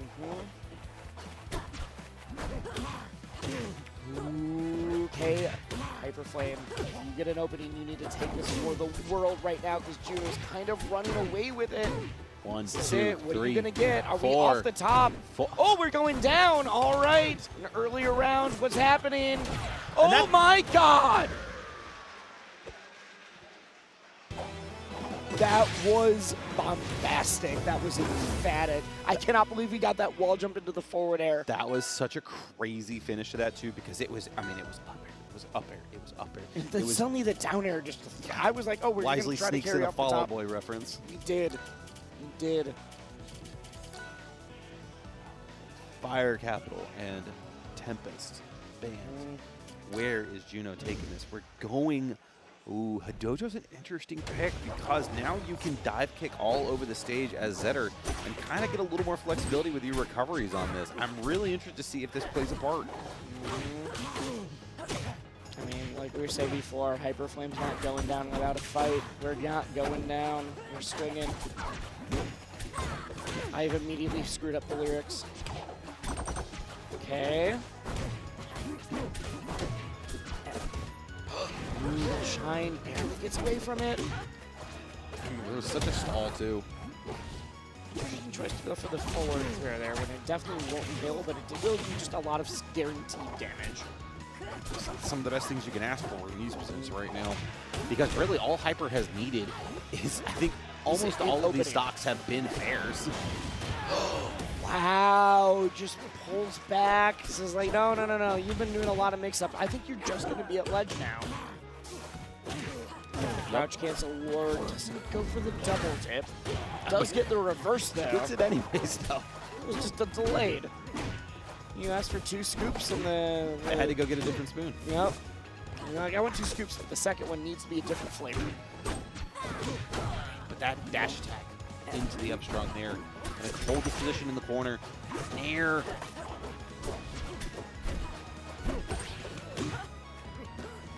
Okay, we're back on ledge. Seems like Juno's been struggling to get off of ledge just a little bit. Not taking too much, but she is getting hit. It's been phenomenal pressure from Hyper in that Yes, corner, exactly. though. It's not that Juno she's not like bad at it. It's that Hyper is just absurd. Yep. Yeah, the pressure has been so good because it leads to so much, too. If you get the down tilt, you get the forward air. If you get the down air, you get the forward air. If you get the nair, you get the forward air. You might be seeing a little bit of a pattern here, but the down strong is actually what finished it there. No, I'm saying the down strong is the new one. Yeah, I really like putting the Lily on the plat because it becomes a lot harder to parry it. But I don't even know if we're going to get the chance. Juno seems to just can't. Went from like, oh, anytime that the lion is off stage, I know what to do, to like HyperFlame's just added layers upon layers to the mix-up. Juno hasn't been able to get back, and we're just zooming straight through. Goes for the deep forward air. God, that movement, the empty plat movement is so good. So good. And both of these players are just playing phenomenal right now, but it's just an onus of Juno to close out the stock and make this a game. Well, and this is like the inverse of game 1. Now it's HyperFlame's turn. What are you going to do about it? You go super low with the air dodge. Wow, okay. I think that's going to kill. Not quite yet. I thought we were going to get in there. It's burnt on the way up, too. Great downstrong. 102% wisely. What do we got? I mean, Whoa! I forgot that Terry was over there. I'm going to steal that from later. I thought we were going to see the exact same thing. I thought we were going right back into the wall jump forward air. I think Juno's trying to go for something massive. You have this to is do get or the die. knockdown. You got to just like let the combo rip and say like, I'm either hitting this. Ooh, wait, you got to get the opening first. I can say all I want. Oh! The down and down smash Peach on our screen. The man made Us again, and then proceeded to go to some people are just built different. VGBC on Tuesday, and like just went this journey. There's some just true grinders. Yoda Cage, we've said, great Bowser Jr. I only know from Rivals. Yeah. So introduced himself to me earlier today. This was one of those, like, there's a lot of people in the scene. And you know their name. You've seen some of their results. Sure. But you haven't seen, like, you haven't seen them in person yet. Whew. Yeah, but I will have to say, this is the exact same Maypul skin and color I play, so there's a little bit of bias in my heart right now. Little bias going on. Little bit of bias, but I do gotta cheer for the Minnesotan. We gotta go for the bear. Staging the immediate down air because it's Maypul. Ooh, I was gonna say we get to the wall, I think we can make it back, but no dice. Gets so much ice out so quickly. Yeah, we are an icy getaway here at the beautiful tropics of Schaumburg, Illinois. Port. Something about the purple ice, too, it just looks menacing. Oh, okay. Ooh, we immediately went for the mix-up. We've noticed that. Instead of going for, most people do the up air first to see, like, do they know the mix-up? If they don't, then I'll start going for the nair. Yoda immediately does the nair because he's like, yeah, cheat's good enough. I don't need to do the level 1 right away. I'm going to start with the level 2. Well, is doing the level. Ooh, the aerial down special? Okay. Even out percents now.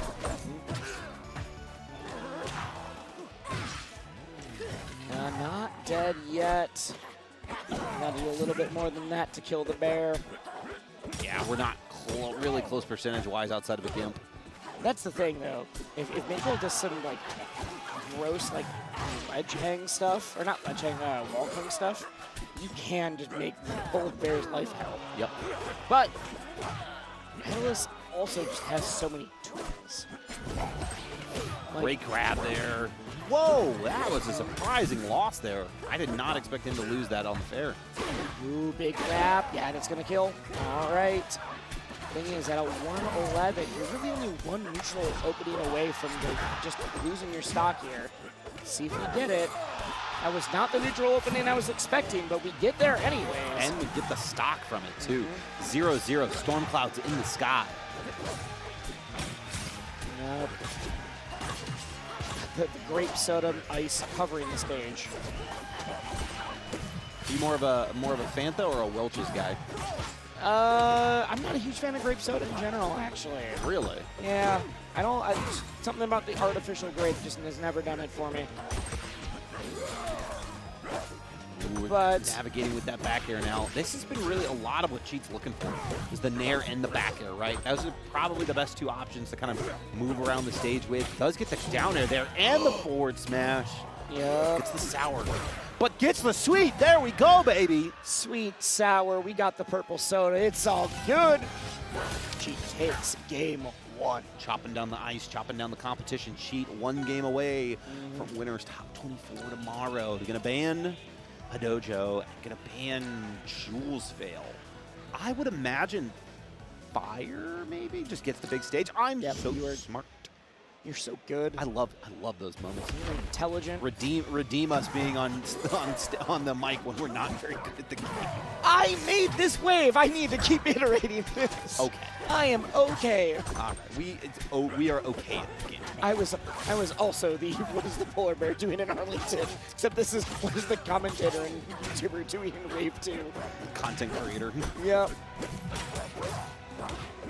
Get the strings going, but still a little bit of a percent lead, which you expect at low percent. I mean, Maypul is going to just do some strings, but Cheat continuing the pressure here. Yoda Cage keeps going for a lot of these, like, oh, I'm going to nair, I'm going to forward air, like, to try to find an opening, and it just keeps getting shield grabbed. Oh, gotta space around it. Now, I like those platform fights for Cheat right now. The way that the up smash can scoop from either side, really going to make a big difference here. Are you going to die from this? One? No. No, I thought Yoda Cage was going to get reversal. To be honest I with know you thought that, but why there? Good stall in order to wait that out. Grab too, holy cow. Nope, not quite. Expected the roll. Ooh, parry. All right, let's see. That scoops. Okay. Rivals 1, baby. Hey, we never went away. The big old Dakus. Just goes to ledge. Keep it simple. Keep it stupid. Keep it simple. Keep it stupid Yeah. for the Maypul too. Right, sure. Yep. That works. Gonna get the up throw into the Lily. Terry just watching this violence. Terry, she's like, ooh, this seems mean. I'm gonna hide now. Watching two people sit and shield against each other is always funny to me. Oh, that smash 4, baby. Oh, I know. That was all the time in that game. Here it's just like, ooh, we're both terrified. Off the top we go. Huge lead now for Yoda. And this is why you pick Fire Capital if you're Yoda Cage. You now can play this absolute, like, Muhammad Ali, just bob and weave, sting at the bear. Your goal is to be as annoying as possible. I'm going to play just out of your range. I'm going to play a very fast character on a very big stage. I'm not trying to play rush down the entire time. I'm trying to be super frustrated. You finally hit one too big of a swing because you're trying to just make something happen, and I'm going to take you for a ride off the top. Okay. Just go ahead and move on to game 3. Nice call. Because, like, here's the thing. Like, Yoda is just going to hold out on everything, and you are not going to kill that rat. No, It is going to be very, very hard to get that finish. Okay, let's see. Maypul is dead. Yeah. I don't know what it is with that the button check there, but it glitches out sometimes. There, It's also yeah, really it's funny. on the offline build, which we have to play on because, like, hey, we're at a venue, we can't connect to the internet, and every once in a while there's been some weird glitches. It's fine.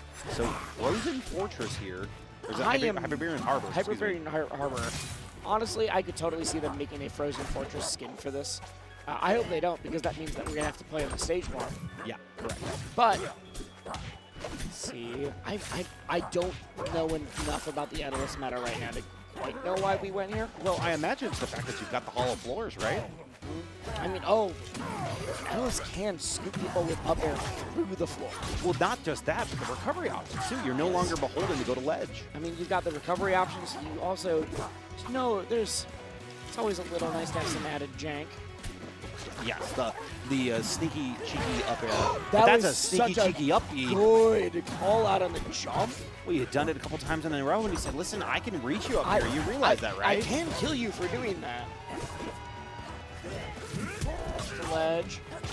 I think that is an immediate tell of like, hey, even if you don't love this stage, Yoda Cage feels comfortable. Yeah.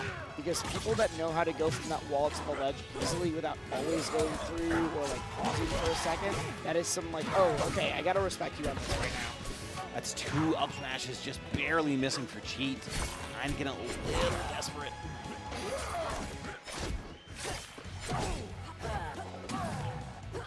Oh, There that's it is. exactly what I was There talking it about. is. It's the first time I saw that happen, I was like, no, that can't be real. I'm so upset right now. And we are just going to up B to the moon. But now you're so scared to go any higher because you've seen the up special once. I thought that was going to be into the ramp. What a That was such a continuation. Yoda Cage. Good tech lead. Cheat, what you got? Oh, boy. We got some shenanigans. Problem is, I think the shenanigans are going in Yoda Cage's favor right now.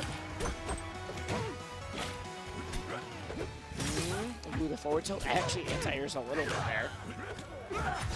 Oh, man. I like the idea that could have been a quick kill, quick call out. Cheat, if you're able to get this stock before you take too much more damage, you've got it. That's Yeah. exactly what you needed. All right, That is exactly what you needed. Quick little peek at the player cams. Yoda Cage having to take a second to compose himself. Cheat, on the other hand, stone. Same as always. Killer. Cheat will not show emotion until this is done. Job's not done yet. What a trade on that down air. First hit saving the day. I don't like that fair. No, it's been called out a little bit on that option. He's gotten hit off the side. Uh-oh. Because Yoda Cage has gone for so many different options off the top. I wasn't sure which one we were going to get. The up air will take it. Yoda Cage pops off. I'm still BioBirb, higher seed here, and is on a new character. We have the Frog out in business. Let's get going.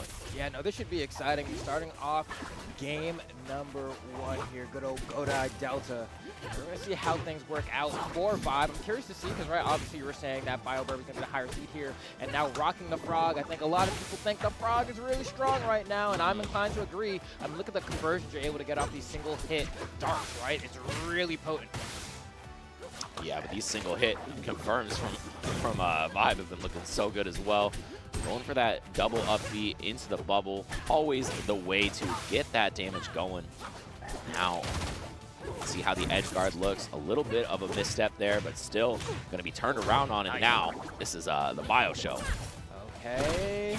And gets hit into his own bubble here. He's able to actually get a punish after that as well, confirming into the forward strong, setting up the bubble yet again, going to that down air, and then look at how far Vibe has been pushed here. Great attempt at an edge guard, but we got to respect those techs. True. I mean, a lot of times people will overcommit into a move that can be teched, and all of a sudden you get completely turned around on. And honestly, these bubbles, you know, it looks like it had been a detriment for Bio to keep getting hit into them, but it's sort of messing up Vibe's combo game. Yeah, definitely I don't think has experienced quite something like this. I mean, granted, we did see, I think, a bit of an SD from Vibe earlier on that first stock, so now trying to go ahead and bring things back to even. But BioBirb trying to see if maybe we can get a little bit more damage here. I mean, only 8% so far in the second stock, a nice little tipper, but an even better tech. Vibe is like, can I just get this Frog to stop coming back? Yeah, but the bubble, once again, disrupting the recovery. Another back air. How many times can you electrocute a Frog? It seems 7 is the answer. Yeah, taking it all the way back to like high school chemistry class. Oh, gotta dissect it this time around. But let's see. So, okay. Getting a reset with that down air. Another one doesn't get quite the follow-up, and the get-up attack is going to stymie any approach from Vibe at this point. Yeah, always got to make sure you're holding shield just long enough. People get a little too used to, you know, having that shield grab buffered, but in Rivals, man, you got to wait for both hits of those get-up attacks before you press that shield grab button. True, but a reset here on the platform. No full follow-up, but a tech chase into the corner, the fair Nice. and needle. Oh, I actually love that air dodge, right? Was able to make the Clairen go through him and then come back on the other side to get the punish. Nice attempt there with the falling back air, but it's not going to connect. And now Vibe trying to swing back, forcing BioBirb to the corner. Bio's going to recover a high and still gets caught. Oh, but a good tech to the left is going to save him a little bit from this punish. Yep, just a hair off. It feels like so many times Clairens are up there with those high tippers, and you're just like, okay, if I can just jump at the perfect time, I might be able to avoid this. And you get away by the skin of your toes, but man, Nice. that's not done yet, baby. They got to lock it one more time. This time you're not going to hit the bubble. You can see the DI was trying to go down and low enough to try to connect with it, but did not quite work out. Vibe now with a very slight lead, but if BioBirb gets a grab here, even forces the Clairen off stage and threatens back air, things can look very difficult. Yup, it does get the bubble save, Oh, wow. but Bio keeping the pressure going with the needle. Not enough to get stock, however. And we're sending this Clairen off stage once again. BioBirb's going to try and get the edge guard, goes real low, and it's going to be enough. Yeah, that drop zone bear is really, really effective as long as you can get them when they're not on the wall. And Clairens usually like to be a little bit away from the wall just to be able to get that angle of the up B, because otherwise they don't quite get the same distance. But for now, we're on this last stock. We're getting a little bit of a combo from Bio. Nice. He's going to pick it up a second time here. Okay, yeah, I guess the soft hit in the back air there. This is an opportunity for Vibe to try and convert. Isn't able to get too much off of that grab, though, but we'll take whatever damage we can get. And now we've reset to neutral, right? A lot of space being given here. And that gives Bio the ability to go and kind of camp these darts a little bit. So Vibe's going to need to be careful. Yup, picking up the tech chase here. Resets onto the ground. Looked like he had tried to cover the tech in place, but it wasn't enough. Now we're still, a little bit of a whiff on a forward strong flambo. That could be a dangerous spot for Vibe. Yeah, can we get some perfect convergence here? Nice little throw into the tipper, but it's not going to be enough. Bio on the defensive. Keeps getting through Vibe's wall, though, just narrowly.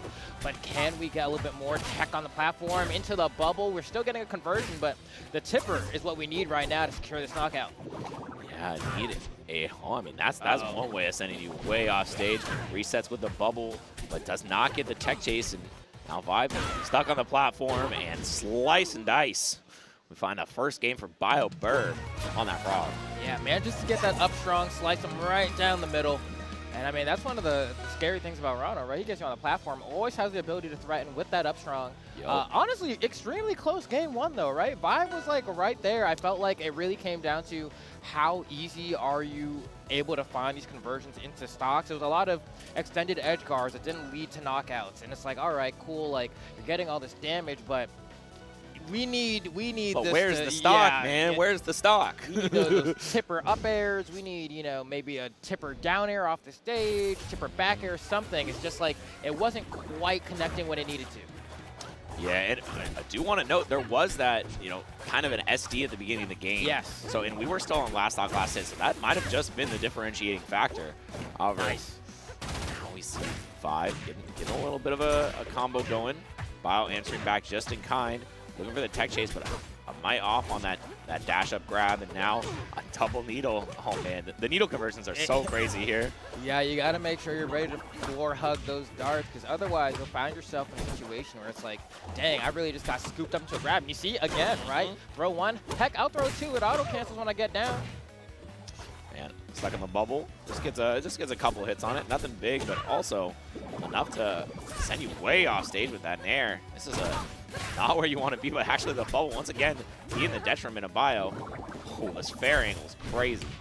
Oh, almost got the push to the bubble there with a weak back air. And now here's an opportunity. Down air for the extension. Tries to get an extended chase with that nair, but a little bit too slow. And now Bio has been able to turn things around. Yup, gets the spike hitbox into the one that sends out.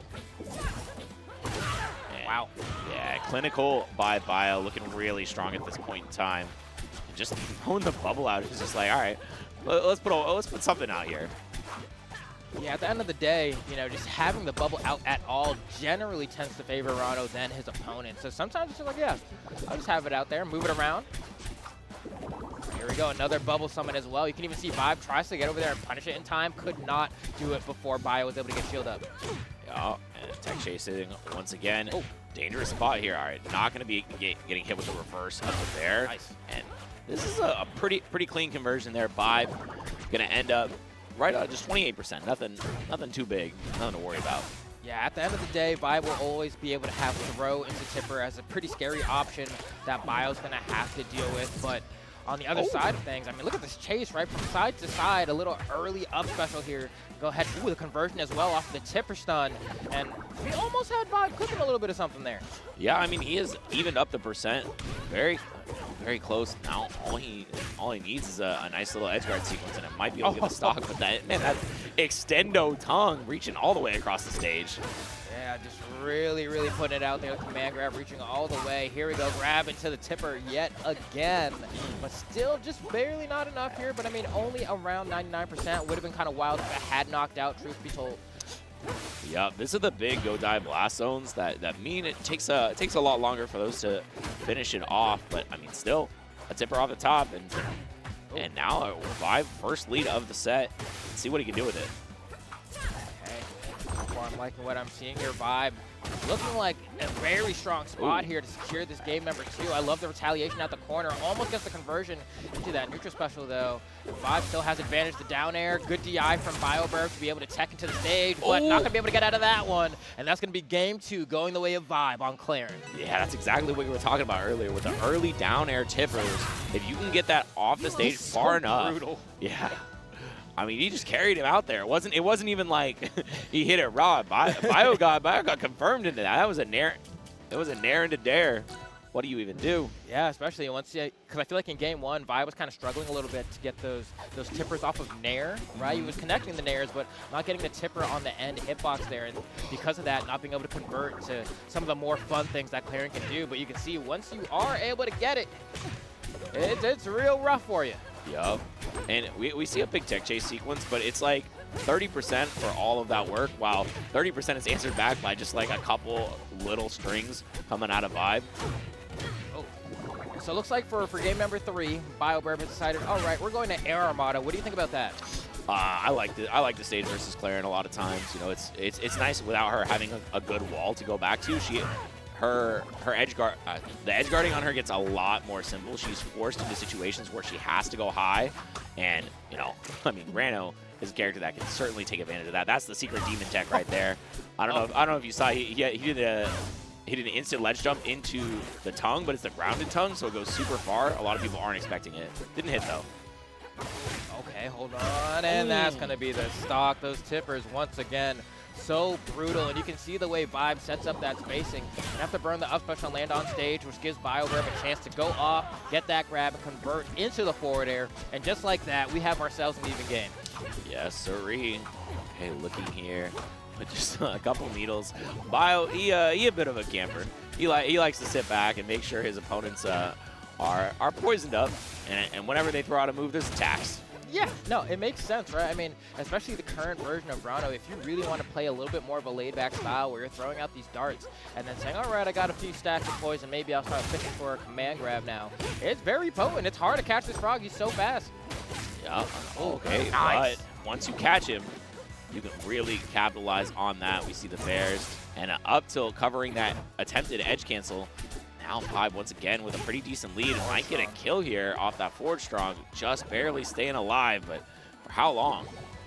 Oh, and BioBirb taking all the stalls that it can, but here we go, another throw into an F-strong. This one not even a true combo, just catching a read on a double jump from Bio, and now all of a sudden looking like he may be in a position to lose on the counter pick. Gonna have to burn the up special here to go high, and nice backer from Bio. Can we close out this edge guard? No! Wanted the up air to knock into the bubble, right? Yeah, and unfortunately, it was just that platform came out just in time to save Vibe. It was just a little miracle for him, but this is just looking so bad now. I mean, that time shielding both hits of the get-up attack and getting a ton of damage out. Nice.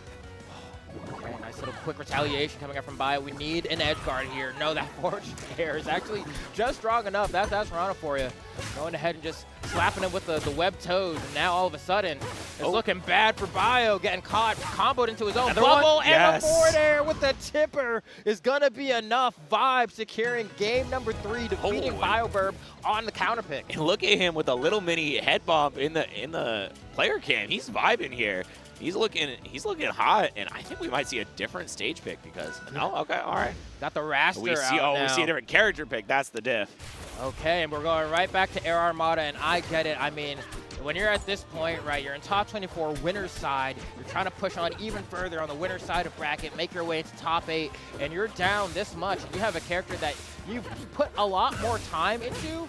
I can understand wanting to try it out before you end up potentially getting sent down to the elimination bracket, but we'll see just how good Vibe is at fighting the bird, because right now it's looking like pretty darn good. Yeah, I actually talked to Bio right before this, and I was asking him which character he's going to go, how he's feeling. He said he thinks that the Wrastor is technically a better matchup, but he's been playing so much of the Ranno that it made the most sense for that to happen. But, I mean, the way Vibe is cooking this bird right now, I think it's looking like maybe the Ranno was the choice. However, you know, sometimes you need a stock to warm up. Yeah, and I don't know, Wrastor's a little weird one too, right? For a lot of other characters when they're swapping around, you know, maybe there's a bit more similarities to the way they pilot, but I really do feel like Wrastor is much more unique in that regard. But it looks like Bio is finally starting to warm up a little bit here. Hopefully not too late. He used to find a KO into the up strong, and it's going to be enough. And that was pretty decent DI as well from Vibe, going all the way to the right there. It just wasn't enough. Those, I guess, wings just a little bit too potent. Jeez. But, I mean, the conversions are there just as well for Vibe.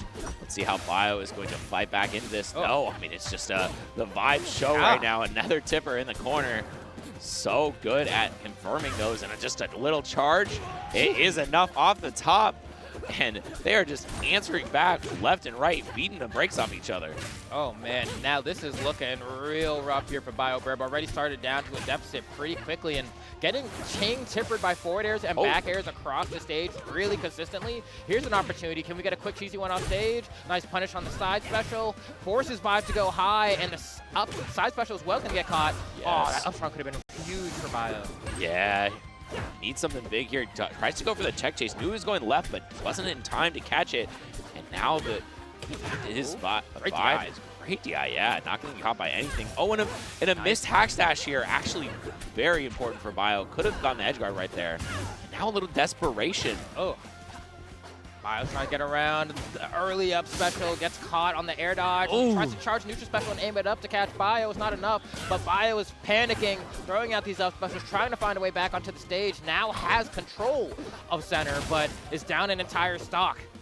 Yeah, and we are just like one confirm away into that tipper. I got him. Yes, sirree. Pop him up and launch him to the skies. Vibe takes that very commanding fashion. Tournaments like this, fully decked out in the suit. All right, well, we're about to see it again, I guess. I mean, ready to lock in. We got the frog versus the lion, as we were saying before. Lucius repping the, I don't even know what you call it, the like prayer bead bubbles. Yeah, the bead bubble scarf. Yeah. Here we go. I mean, Stango, of course, one of the best Zetterburns in the business right now. Extremely potent. Really good results as of the past, like, I don't know, kind of the entire time that entire been game, out, baby. you know? And a big fan of the lion, but also a big preacher of we have to gut the frog. And I'm an avid follower of him as well. So I'm like, yeah, gut the frog. Here we go. Great start so far. Yeah, he's doing his best to gut him with his hands. He's like, you want to see these claws? A little flame action right there. Light him on fire. Ooh, Great like fade back off of that. Not going for the double hit. A lot of people will go for the dive back into the stage, but great turnaround there off the wall jump. Using aggressive action to come back to stage. And honestly, doing a great work keeping Stango in the corner. No punish on the parry, but still hold a very dangerous spot. Oh, okay. Yeah, tries to guess maybe a low into the stage angle there, but kind of Stango goes a little bit higher and toward the ledge. And not going for the up strong there. Kind of surprising to see. Yeah, I was going to say, we're in back here up strong territory. That forward is going to make it real hard for Stango to come back. We just kind of get invincible, and I love that. Still not going to be enough. Oh, he got to the stage? Wow. Wow. I did not think that was possible there. I'm not going to hold you. Yeah, and using that bubble to save himself from that F tilt. Still a lot of space for Lucius to come back. Let's see what he opts for. Yeah, goes for the edge cancel. So smooth with it. And once again, huge SDI up into the DI up. Gets him into that bubble. Lucius staying alive through all of this, and the fades are good enough. Stango gets out of there. Man, these recoveries are insane. Yeah. Stango's like, why am I not able to knock out this frog yet? Getting stray hits here and there, but can't get that last strong hit into the bubble. Yup. Gonna have to do it again. No. Oh, yeah. I think he wanted the upbeat, the two upbeat and then down. Yeah. Yeah. And tries to edge cancel off of the plat there as well. Just a little bit off the mark, but I mean, Yeah, it he'll be able to started kill the moving setup right, soon. right as he tried to go for it. I think that messed him up. At this point, we've seen a lot of down tilts come out from Lucius. There's been really good money makers, but just isn't able to get a strong hit right now, which, I mean, even with Ranno, you got a weak hit right now, it's still going to give you a pretty good position. Speaking of weak hits, double weak fair, and a setup again with the Nair. Uses the up air to try to bridge out further, but good DI from Lucius. This time, once again, not getting caught with the follow-up fair. Lucius, he still has not been able to find this stock. 171 on Stango. You can't be living that long, and yeah, just a down strong. Sets up in the corner, and gets so much of an advantage here already. Finally, though. Yeah, I was God wondering, damn. because, I mean, it is Ranno versus Zetterburn. Like, if you get a grab at any percent, you have something that you can do, but in that situation, I mean, Stango just hadn't been grabbed in a hot second, right? Was moving so well, getting these extended punishes. Speaking of which, almost gets a really nice string there, but couldn't get that up air to connect. But we'll see if Lucius can bring things back here. I mean, you get the lion off stage. I mean, people have been saying, oh man, you know, just get the lion off stage and edgeguard. And while that's true, this is a very hard character to edgeguard, man. He goes high, and he pretty much gets back to the stage for free. So you gotta really call him out. I'll say it, man. He's got the best recovery in the game right now. Just straight up. It's hard to argue with, man. It's hard to argue with. You got definitely one of the top contenders for sure, you know? Like, when he gets sent off stage, he almost always makes it back unless he's going low. But, I mean, Ranno also extremely good recovery. We're looking at two titans of the game right now.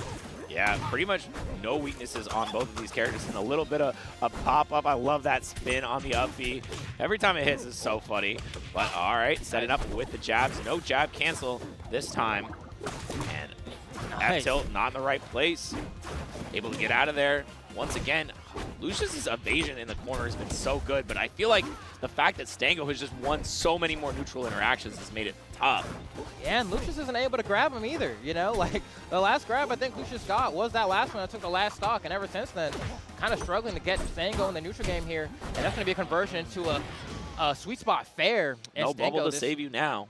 locks it in. Yeah, that was kind of tough for Lucius, I'll say it. That was kind of tough. Like, I mean, it didn't even seem like it was that bad, but once again, it's finding the knockouts has really proven to be an issue, especially against a Ranno and a Zetterburn. Like, you know, those grabs are really going to net you a lot, but if you're not able to get those, then what to do? Wow, forward strong to start things off.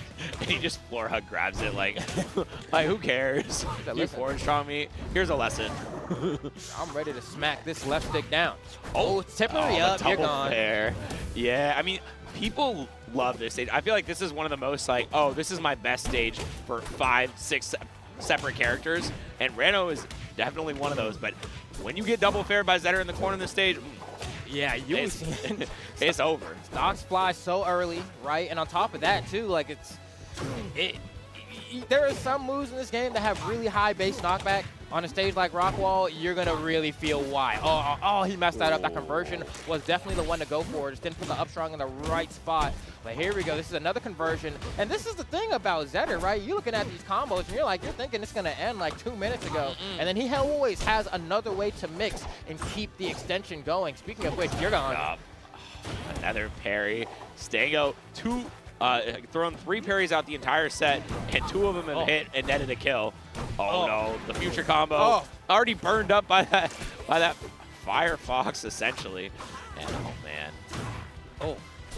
And yeah, this is, you know, I'll say, like, I feel like Stango, I mean, playing a pretty, I don't want to say honest Zetterburn here, because, you know, can Zetterburn be honest? You know, that's for the people to decide. Yeah, but he isn't doing anything crazy is what you're saying. He's really just keeping it fundies, keeping it like, keeping it clean, getting a couple parries every now and then, getting some stray hits into big confirms. And, I mean, that's how you play it. Okay, cool. Super jump, reverse up air, gets the first stock, but I mean, come on, the way it's been going, it's definitely the Stango show.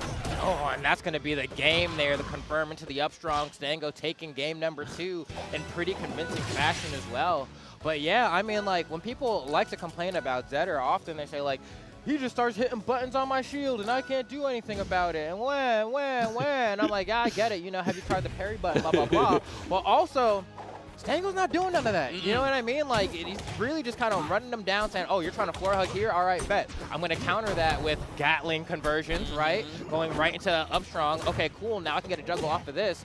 And Lucius, on the other hand, I don't think we've seen Lucius throw out a singular parry, right? Every time Stango's done it, it's converted into something big, but I don't know that we've seen Lucius get that. Yeah, and part of that I think is the lack of predictability of the timing from Stango. A lot of Zetter players, I feel like, especially at the mid level, they'll hit buttons. They'll just be hitting buttons in every possible situation. Stango is a little bit more measured, throwing out buttons in certain circumstances, which net him a lot, and not throwing them out when there's no need to.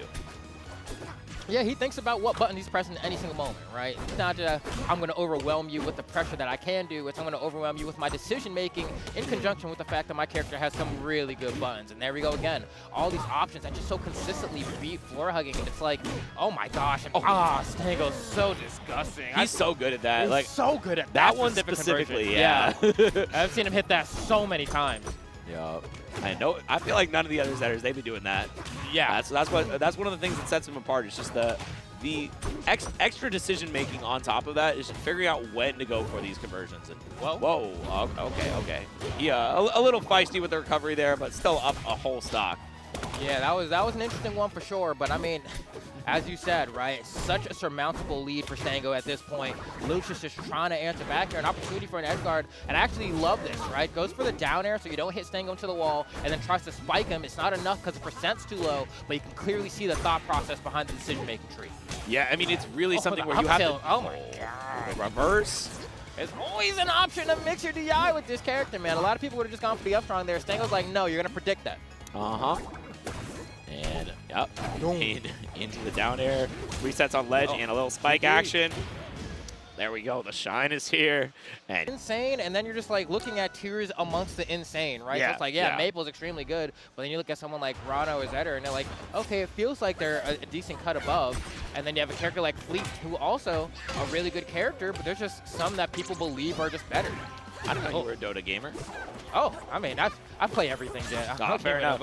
I've been to multiple internationals. I went to like 4 or 5 of them. Oh my gosh, you see that edge guard coming out here from Bbatts? Almost confirming the knockout. That was so close because the up B managed to beat out the arrow with that. Yeah, you catch the wall cling. That's how you edge guard there. You got to make sure to hit them right as they get to the wall, so they can't. So they can't beat it with the up B. But oh man, this is really rough spot for Yoda Cage already. Just being behind Fleet, it's so hard to make a comeback on her. Oh no. Okay, I love this conversion, forcing Yoda Cage off stage, but manages to come back, uses the up special to go ahead and confirm to even more oppression here. Yoda's not having a good time. I'll keep it a buck, man. Bbatts making him work for it. Yeah, and a rough DI on the back air, and munching on some fruit, getting it a little bit more. And man, this is looking even more one-sided than our last set. Yeah, I gotta, call a spade, man. I mean, Bbatts, I mean, this Fleet, that's the thing I think is that, like, because of the rarity of Fleet as just a character that people play, it's really hard to get meaningful experience, right? But that's going to be a response from Yoda Cage there, finally getting the first off with a chain of double up airs toward the top blast zone, but we still got more work to do. Lily is out to play. Yeah, shout out Terry, saving Yoda Cage's life there with the tether spot, but I mean, this is so hard to really get a big confirm at these low percents. Nice. Yeah, that's just it. Come back here. Oh, never mind. Still had all the resources. I thought the double jump was already gone. Good DI away on the dash attack as well. And a nice aggressive fight back to the stage from Bbatts. Has Yoda Cage on the platform, tries to read attack in place, doesn't get it, but it doesn't matter because the oppression is not stopping rather. You saw that attempt from Billy to go ahead and parry Lily there, just a little bit too early. It's like a little bit awkward into the timing there, where like you actually just can't run up and do it. You have to wait like a little bit, then press the button. Yeah, I actually think Billy might have been looking up at Yoda Cage while he was doing the parry, so wasn't really quite paying attention. Was just like, oh, I might as well parry while I'm down here. Nice, but yeah, that's just gonna be a double snipe with the arrows. 161, and yeah, Billy commanding victory here. Looked like a huge game plan diff there.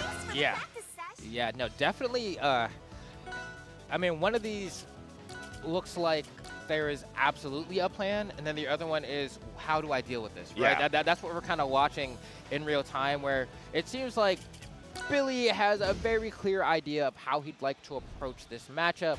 On the other side of things, Yoda Cage, I won't say doesn't have an idea, but getting the execution has proven to be difficult. But this time, we're going on the Ho Dojo, and maybe this will be the difference that they need.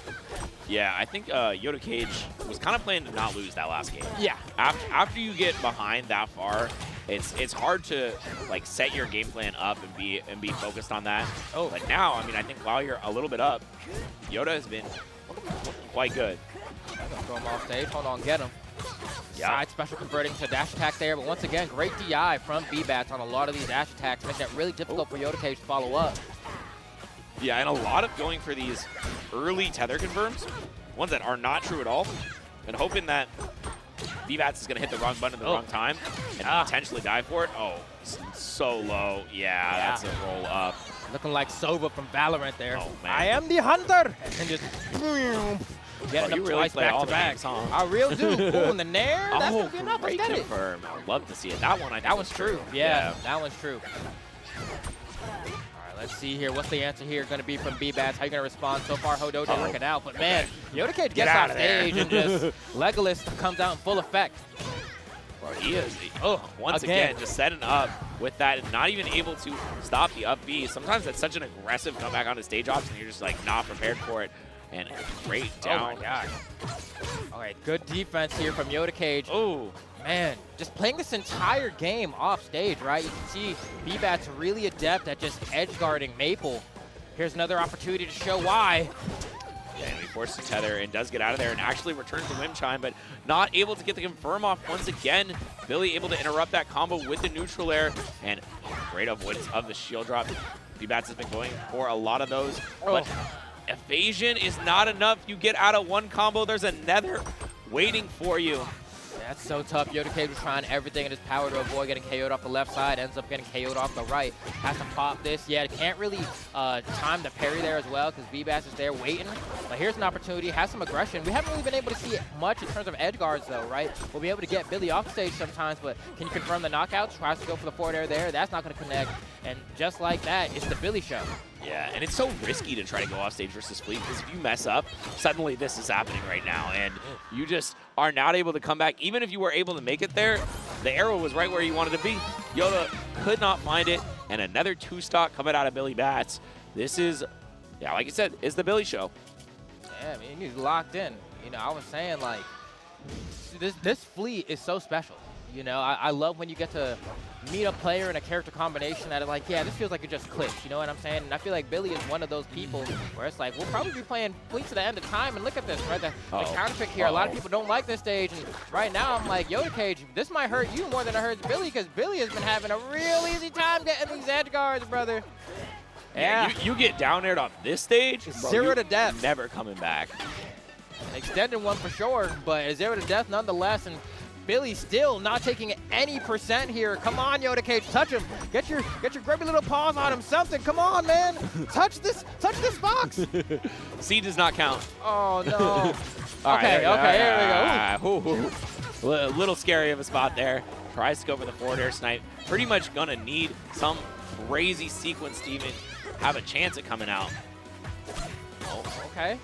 Once again, DIing away on the dash attacks and the floatiness of Fleet. No, you didn't even try to parry it. Oh, no. Oh. Yeah, that's a rough life, buddy. Yeah, no, it's looking all but curtains for Yoda Cage here as Bbatts is proven to be too worthy of an adversary here. All right, gets the stock there. Nice little wrap up. Actually ended up with a little bit of advantage there, but yeah, it's still, once one hit is found from Billy, it is just completely over. Side special here, you get smacked away, and you're not going to be able to get back. The down air for good measure, and G. Bbatts absolutely cooking. Prepared for, but HyperFlame plays a heck of a lot differently. I was going to say, because Stango doesn't look like the other Zetters. Like, you look at Stango and you look at someone like Beastly, and those are not the same at all. Not the same breed. At all. HyperFlame is also his own beast. He is a. We talked earlier how, you know, a lot of the buttons that come out from Stango are, it's like measured. He's not hitting a ton of things. HyperFlame is known for the button hitting. Like, that is his game. That is exactly what he does. Oh, and I actually love the fact that we saw him grab the ledge there and go for the special getup, because it just puts the fire at the trail, right? I mean, I think a lot of the things that people don't really recognize, geez, this beautiful conversion, not going to knock out though, is that like that chip damage you get from the fire really does add up over time. You got to think about it like a Fox laser, like 5% every time you end up on fire, if not more. That really adds up over the course of a sec. Great freaking floor hugs coming out from CakeAssault there. Look at this extension. Yeah, and I mean, the other thing about the fire is it just makes it so when you confirm into a strong attack, hits Boom. that much harder. It makes that much, it does that much more damage. And yep, there it is, another Catling. And that secures the first stock. Is that what they calling it now, the Catling? Oh, that's what I've been calling it. I'm trying to make it stick. I think it works. I mean, it works. I don't know if I'm a fan, but it works. Ooh, nice. Okay. It's still converting here. Tries to go into the shine conversion, right? But Cake so ready to ASDI down and get out the way of harm. Yeah, but I mean, he's ready to get out of the way of harm, but the harm is coming to him no matter what he's doing. All right, resets here, not in place to put the back air into the first hit, but the second one comes out. That's fine. And now we got full combustion charges here. Tries to go for a down strong. I don't know if that was intentional at 0. It must have not been. Either way, CakeAssault going to lose all those smoke charges and the stock as HyperFlame, hey, kind of giving shades of what you were saying the last set, kind of looked like very poised to get this game won. Can this Forsburn answer back? Yeah, but we all know how Cake does when he is behind. He's very able to come back in the game. So good at these edge guard sequences. If anybody can edge guard Zetterburn, it's certainly CakeAssault. And he's been making it look like he can put the damage on, but already answering back. Just a quick 37 off the rip. And with that fire, let's see what Cake goes for. Tries to go for the waveland on into up tilt. Not going to connect though. And now, forward strong gets the job done. Okay, love the confirm there into the second hit of the forward strong to secure the knockout there. But there's been a lot of moments here where Cake has been trying to edge guard. Oh, this could be, hold on, we got to spend something here. Yeah, going to the smoke. And then now you got to mix. And he has not been deceived. Back off the stage you go. Yeah, setting up, gets the downer into, whoa, fireball, what? That had to be an accident. We all know that was a strong forward there. Yeah, sometimes it happens, but a floor hug here sets Forsburn up for able to get out of there, but I mean he is at 128%. We all know how this story goes. You get back aired once, you get shined once, it is over. Okay.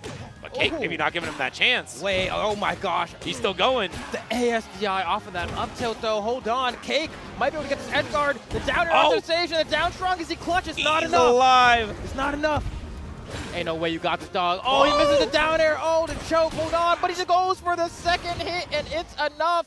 Wow. CakeAssault with the call out there saying, he's not going to expect me to do this one here, right? Not this time, Not because this time. that was a risk. If he shields that, it's over. Yeah. Just a free up strong. Man, well, you really got to give it up to CakeAssault, though. I mean, he's been clutch like that in so many moments because that game was HyperFlame's game. We all saw it. Yeah, Needed to get the strong hit of that stocks forward air. to one. That would have been the game. Ended up doing Fireball instead. And because of that one singular interaction, CakeAssault was able to reel it all the way back and secure the W. Yeah, sometimes that happens. You got to be kicking yourself a little bit when you make a mistake like that. But as I've said before, these top players, you got to have a little bit of short-term memory loss. You got to forget about that last game. Be like, you know what? I made a mistake. We move on. I'm not going to do it again. Yeah, my boy just wailing on his brother right now. Foster versus Scar. Oh, in the weak back air. Do we get to the ledge first? No. Okay, trade. But still, I mean, this is now HyperFlame's moment to shine. Sets up in the corner. Great spot for CakeAssault. And yep, picks that back up. Great DI, first hit of the cape there, making it difficult for CakeAssault to get some of these conversions. That back air is almost enough to juice him out. They're going to send the clone pop there for him to go low, and you love the refresh there, but can't quite snag the ledge. It doesn't even matter, though. CakeAssault throws out that up strong and finishes it with a nice stab into the posterior of HyperFlame. Yeah, this down strong sets up Cake for a really bad spot. Forced to throw the clone out and up be high. Oh. And he's on fire. He's dead. All right, HyperFlame not letting the game run away from him just yet. But we saw what happened when CakeAssault turned it up on the last stock last game. Let's see if he can do it again. Gatling to start things off said, don't floor hug this. Trying some more, nice little conversion. Doesn't get the last hit of that neutral air, but it doesn't matter. CakeAssault fighting his way back, but even more aggression is the response from HyperFlame as they are just trying their best on neutral. Beautiful parry coming out from CakeAssault. Yeah, it just gets him a bit of invincibility, but now another Gatling is going to do some damage. I mean, CakeAssault already at death percent. We all know what will happen if he gets caught with one more. Yes, sirree. On fire in the blast zone. We see a little bit of deja vu here, Flambeau. Yeah, no, that's exactly what we're seeing here. I've seen this episode before. Potentially, we'll see if HyperFlame close this one out, though. It might have a different ending, but only time will tell. The up strong conversion is hurting. These up airs are also just incredibly impressive here. I mean, look at this conversion, right? Like, this is looking like curtains for CakeAssault. That strong forward air might be all she wrote. Do we have an edge guard? Oh, A little slow on it. Yeah, a little slow, but still gets some damage. Puts that fire on, gets a little bit of burn. But another floor hug. Okay, Oh. yeah. Oh, Could've great been a forward air. SDI. I like the idea, but yeah, forward air might have done it. Probably not killing just yet, though. I definitely would. Forward strong from the corner there. Nah, that's a gone Forsburn. Oh, maybe. All right, oh. So another fireball. Been doing a good job. It just hugs the ledge, and that is a 2-stock in HyperFlame's way. That is the complete opposite of the way the first game went. Yeah. I mean, looking so good into CakeAssault, one of the best in the game. Number 1 ranked on the algorithmic rankings right now. But I mean, this is really scary for CakeAssault to be down by like this, and also kind of getting dominated at the beginning of each of these games. Yeah, you know, I mean, granted, with the way that the Zetterburn matchup can go, sometimes it does just feel that volatile, right? If you're able to get your punish game the way you need to, you can go ahead and swing back even harder in game number 2, but you have to be able to catch this pesky line in the neutral game, and that fireball, especially when you're airborne like that, is going to lead to some extremely strong conversions. I mean, look at the amount of damage, 51 and counting here, coming out from HyperFlame, and whether he's comboing into the weak forward air or the strong forward air, it doesn't matter. Zetterburn always has something that he can threaten with afterwards. True. Now, CakeAssault, though, catching the ledge dash on. HyperFlame been relying on that very heavily. And once again, catches it with the down tilt. Dang. Oh, that big range on the down tilt makes it enough for HyperFlame to be in danger. Still just barely dodging the back air, but that one is such a bad spot. Flame. Where is he? Which one's the real one? Perfect text. Once again, HyperFlame with these angles gets out of so many situations. Oh, weak back air, not enough. Still cooking here and down strong. Yeah, missed tech. But I mean, even if you tech there, I feel like you still get caught with the down strong in that situation. It's covering everything. You tech in place, you tech in, you tech away. It covers it all. It's that perfect spacing, and CakeAssault recognized it and pulled the trigger accordingly. And now at this point, man, it's starting to look a little rough for HyperFlame. But I mean, at this point, you burn them, you get an up strong. Nah, he good. That's he it. good. That's it, right? Yeah, and a little interesting that Cake opted for the three smoke pulls there. We don't see him use that very often. He just generally likes the utility of the smoke in general. But, Nice. Now tech chases. Maybe that's the way it be sometime for Forsburn in this matchup. You can become tech chase simulator. Yup. Oh, no tomahawk. Oh, delayed tomahawk. That's man. crazy. He said he thought he was going to spot long. dodge. He waited. He thought he was going to spot dodge. I get it. Uh-oh. Bone pop, perfect angle though. Once again, going for that special get up. Burns Cake, but he does floor hug it, so he gets an answer back. Oh. Gotta be careful how he tries to get back here. Nice. Used the wall jump to the wave land. Was too smooth on him. He also used the B reversal on the smoke pull. Turn him around as well. Yeah. Oh, that's a punish. Okay. Tech chasing time. Throw him up onto the platform. Oh, doesn't even wave land. It's a delayed falling forward air to try to get the extension. I like the mix-up. Oh, let's see how HyperFlame answers back though. Down air, tries to catch the tech to the left, but too far down. And now CakeAssault is answering, and he's answering hard. A little clone pop action. And we still going here. The down air is not going to connect, but hey, we get a tech chase off of this. Fine. We'll keep it going.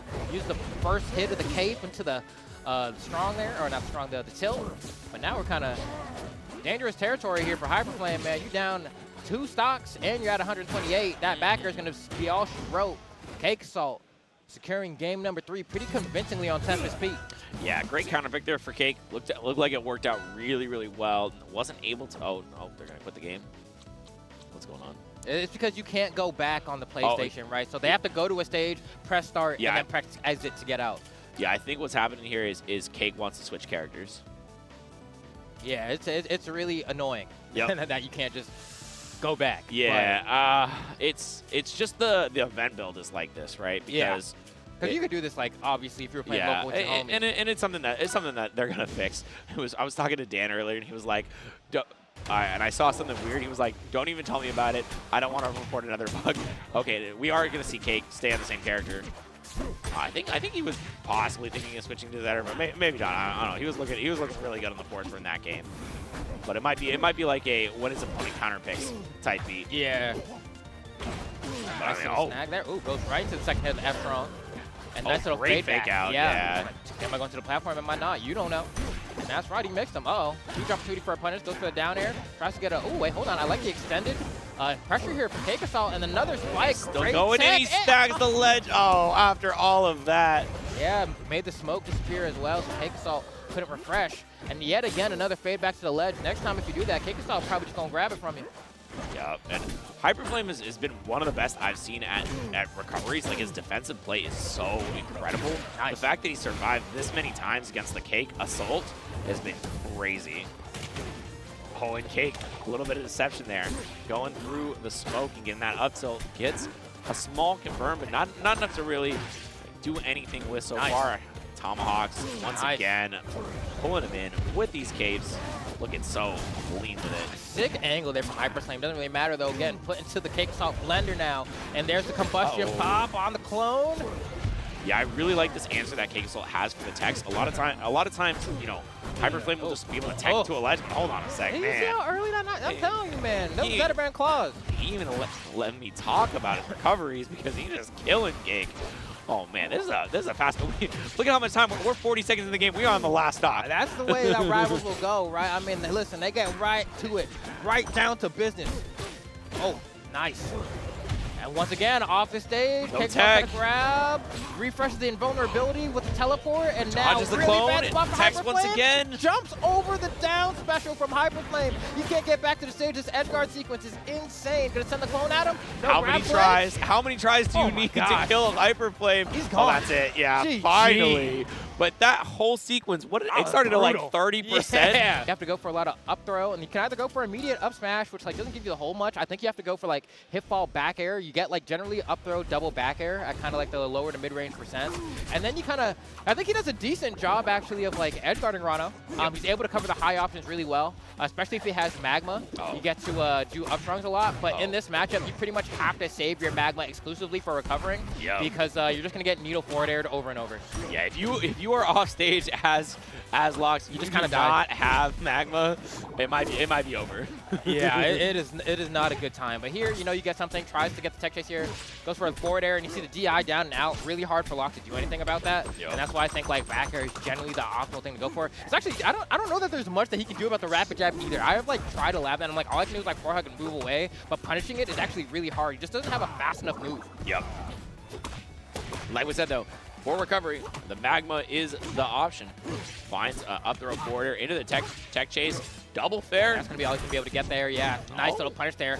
Oh, and tries to go. Needed a full hop there, Yeah, right? short hop was not the option. Oh.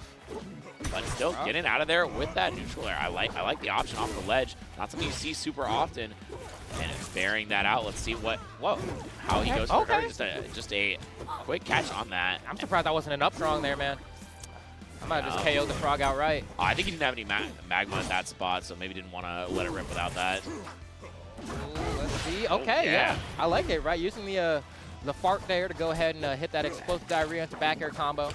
But now, I mean, this is the tough part, right? At any percent, if you're a Loxodont, actually goes on stage with that forward special, they're going to get called out with a forward strong. But yeah, at any percent, Ranno has something that he can true combo into. Generally a smash attack as well, that will just KO Loxodont. That up strong certainly going to be on deck, especially after the bubble. You can do the up air one hit fall into the up strong. It's something that we see BioBirb go for a hefty amount of time. But yeah, just going for a lot of these fairs after the throws, looking like it works out really well. Just shoving Ranno into the corner. My man is playing super well. Sago's looking really, really good and got another stock on deck. Full magma charges up. I mean, looking a hell of a lot better than impossible here. Yeah, I mean, Sago's the GOAT, right? I mean, absolutely one of my favorite people, just like in general. Friends with Shakespeare. Yeah. Been around for a hot minute. A melee player, now turned rivals, has a lot of fun with the game. This is his first offline rivals tournament. Did you know that? Yeah. And Sago's always been disgusting, right? So it's like not surprising that he's able to keep up with BioBirb here, really showing like what Loxodont can do. But also, I have to say that I don't think Bio's really making it too hard to keep the cow out, you know? Yeah, I mean, it's surprising because normally the bio option is go for a little bit of camping. Yeah, you know, and you can camp the heck out of this character. Oh my god. I think he's dead. Yeah, no, he's super dead. Yeah. Convincing game one for Sago, man. Sago, that's my GOAT. Yeah, Sago looks so strong there. Despite he got absolutely obliterated at the beginning. He took like 80% completely unanswered. And he said, so? Yeah, because I mean, an approach that you can really take to this too is like you can go ahead and just start dart camping on the platform. Just sit there, start throwing it, hold your shield up. Lox isn't going to want to hit a Ranno shielding on the platform. No. Generally in this game, nobody wants to hit somebody shielding on the platform. They're just going to shield drop punish you, but especially someone like Loxodont, right? And if you want to play the game of, okay, like, you see that? He's just throwing these darts. I'm going to stop you out, right?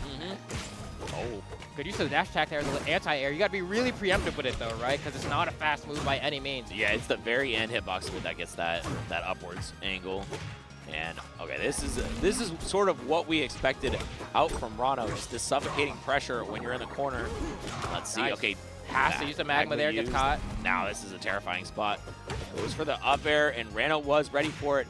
Catches the nair, but not enough to get the stock just yet. And now it might be Sago's turn to strike. That hit. Yeah, I think he jumped into that command grab there. But, I mean, at this point, right, you're like one confirm into a throw into either an up strong or forward strong, depending on DI. Going to be real hard here for Sago to get back. And, oh, Bio goes off stage more than I would have thought against trying to Loxodont trying to recover. A lot of people would just kind of, you know, either shield or you can do a thing where you get hit by the first hit and then shield DI and grab ledge. It's like very muscular-esque, very strong against Loxodont as well. But I mean, this punish game is brutal, right? Oh, yeah, but perfect angle on that side B means that Sago's being able to get back to stage, get a ton of damage onto BioBirb, who is playing a lot more secure this game. Not like, honestly, a lot more suffocating instead of going for sitting back.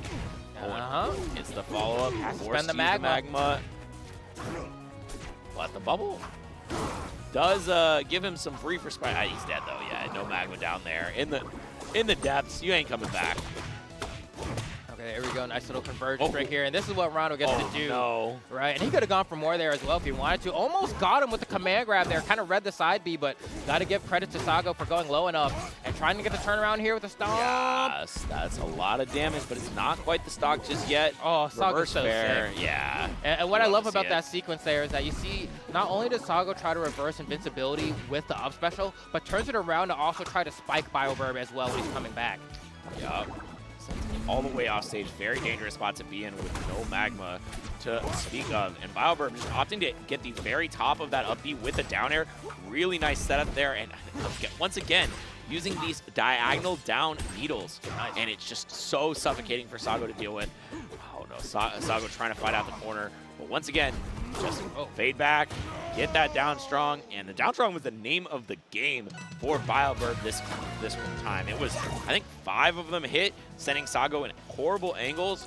Makes it so difficult to recover. Yeah, it's a really tough spot for Loxodont, right? If you combo Loxodont and he's able to kind of like have the option of recovering high, it gives him a lot more options on the way down. He can use his down special fart to kind of like stall his timing on the way down. He can reverse his tusk if he wants to.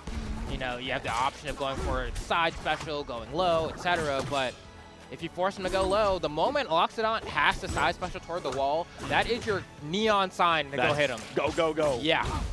But okay, Sago now on this counter pick. Tempest Peak, very common counter pick for Loxodont. And yeah, he can't do anything. What do you do? It's so annoying. It's actually Can you so shield the eye out of there? You can push, but like you can't punish. I think that's the annoying part. Unless there's something that y'all know, I have tried everything.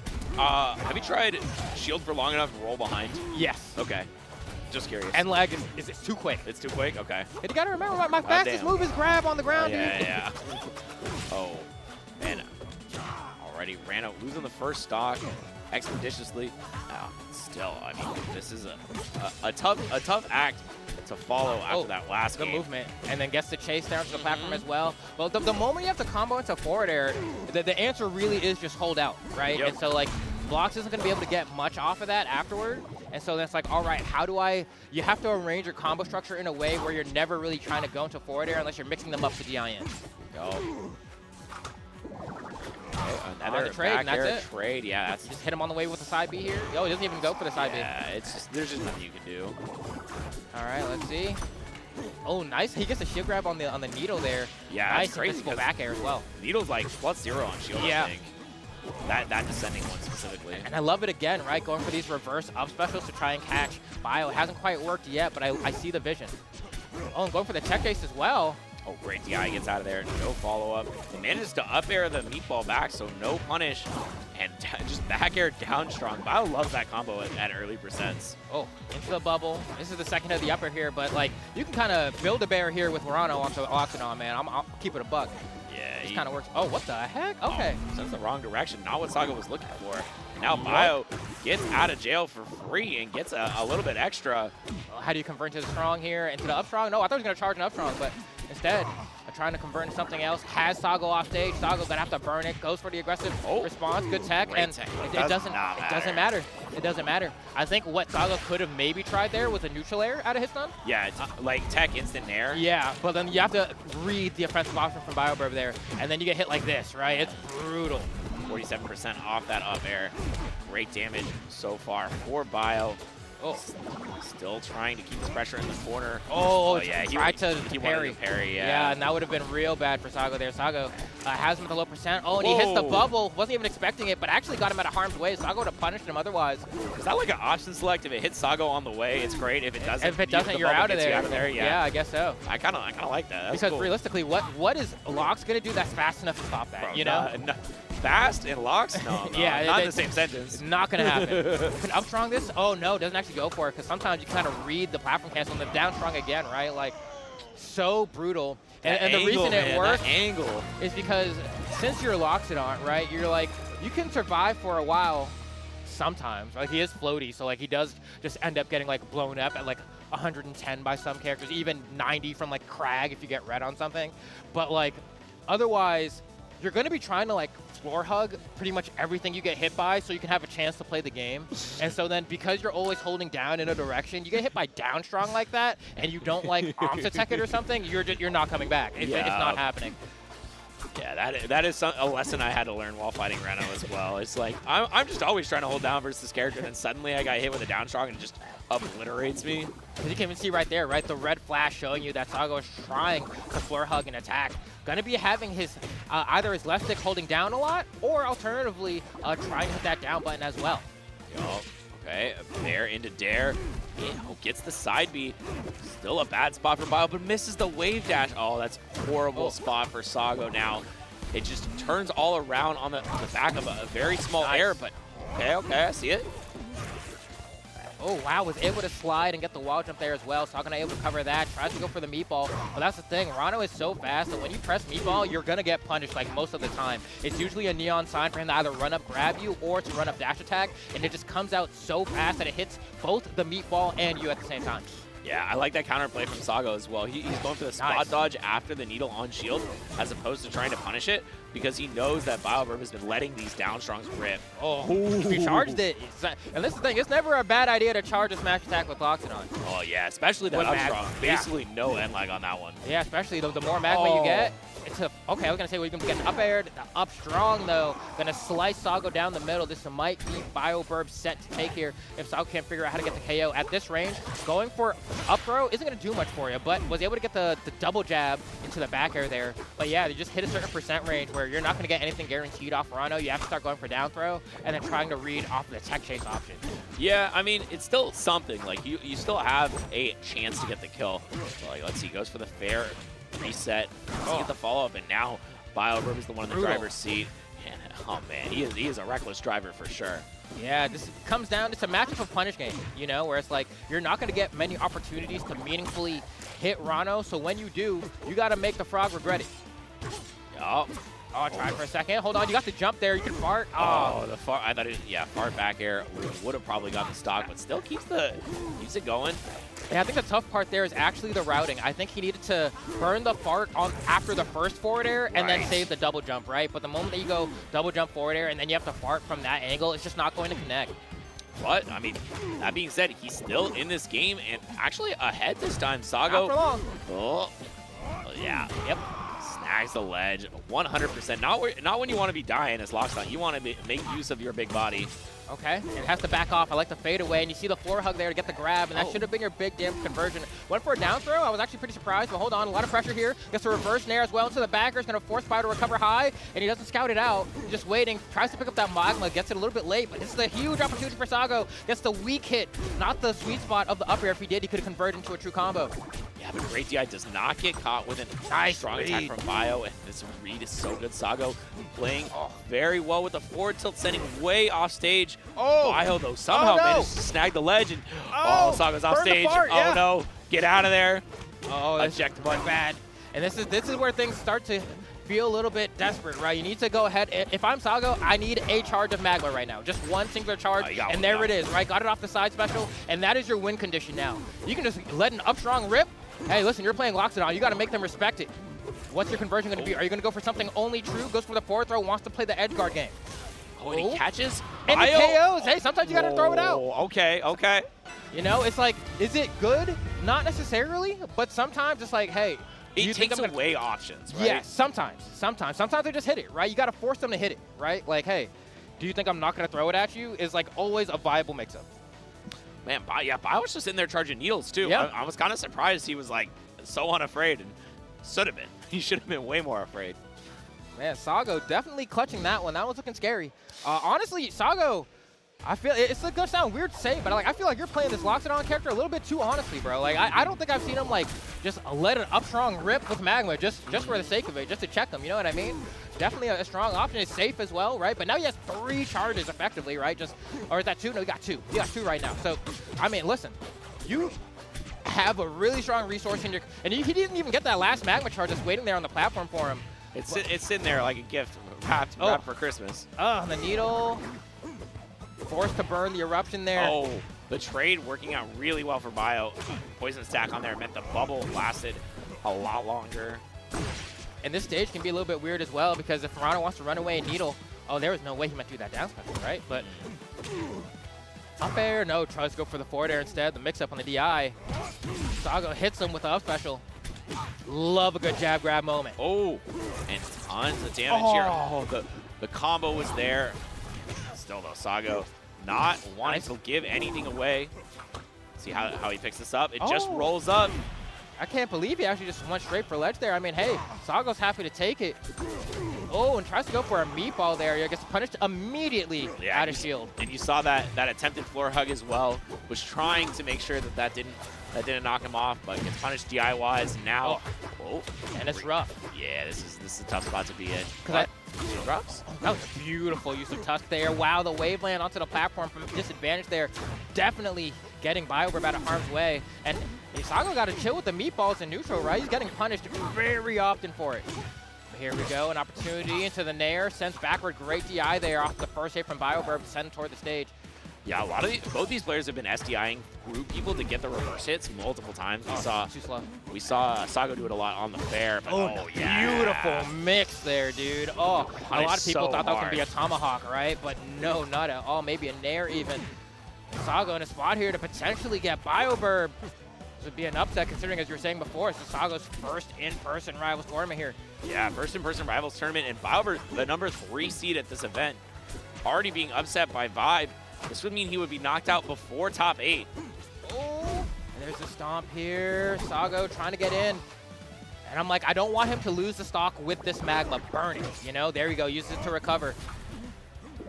Bio just trying to hold him out in the corner here. Nice Waveland down, but he comes down with that forward air. And it's hard. It's hard to play Loxodont in the corner on a stage like this because you will get smacked off that stage. And there we go. Needles into grab. It was a successful floor hug as well. And you're just going to get out-frame dated here a lot, right? You can see Sago's trying to swing, but it's going to be a lot of quicker frame data coming out here from the Frog. Oh, and that Tusk was not what he was looking for. It worked out so poorly, and BioBirb gets grabbed into the bubble. His bubble betraying him. But now, nice. Edge canceled, not punished. But still, Sago didn't fall for the mix-up either. And once again, I mean, both of these players still playing relatively honest, not using that parry button at all, right? That might be the difference maker for this game if this set, if someone's able to get a read on an attack here as we're getting into the danger zone into the bubble. And this is a really scary spot to be in if you're Loxodont. Sago's trying to get back to center stage. That back air, not the best DI. An opportunity to secure the knockout. Shields it, the stomp into the bubble. Another back air. The DI's even better. Can Sago close it out here? He throws the bubble. This could be it. He didn't up strong. Are you crazy? No, but it still kills. It still KOs. Wow. The sour spot of the back air gets Sago an upset over BioBirb. And we're moving on forward. There's my dog, Shakespeare, jumping off the stage. Is Hodojo or Harbor? And I think Hodojo's the spot. Yeah, it will be. And we're going to hop right into game number 1 of Lucius versus Dakpo. Dakpo, of course, you know, one of, you said 3 birds that made it through? Yeah, I think so. That was what the numbers said on the Rose Bloom tweet. All right. Well, here we go, man. I mean, this one's a pretty fun matchup to watch, I think. You know, Wrastor, of course. I mean, we're watching Dakpo, right? You get those falling up airs. You can really be pretty brutal to people of this weight class, and you swat them off. Yeah, that's what a yoink. That's so funny. Every time he gets that I'm just like, what? How'd you find that tongue, bro? Yeah. And like it's saying, I mean, making Lickitung look like he got a father or something, because the way he's able to do this. All right, here's what I was talking about. That neutral B comes back on the stage, no problem. Try to get a little clap action there, not gonna happen. But a little clanking on shield, still trying to find that forward air follow-up. And I mean, this is looking as even as it can be, Flambeau. Yeah, I mean, attempted edge guard here from Lucius, but I mean, Dakpo, I like what I'm seeing with these neutral thrusters, right? Nice little clap here as well. Gonna try to get maybe one more shot, hits him into the bubble, but doesn't matter. Another nair will be the name of the game. And that's the stock. Yup. And somehow Lucius is able to find a very deep nair. Not able to get the follow-up here, but just a perfectly spaced up B back to ledge. Still looking pretty good so far. How is he going to find this killing blow? I know a fair in the corner would do it, but we have not been able to land, let alone find an opening. Yeah, just getting swatted by these pigeon's wings, man. And then we get the down air to send in reverse off stage as well. And look, the pain just continues over and over. Wow, okay, got caught on some bad DI. Wasn't expecting that one.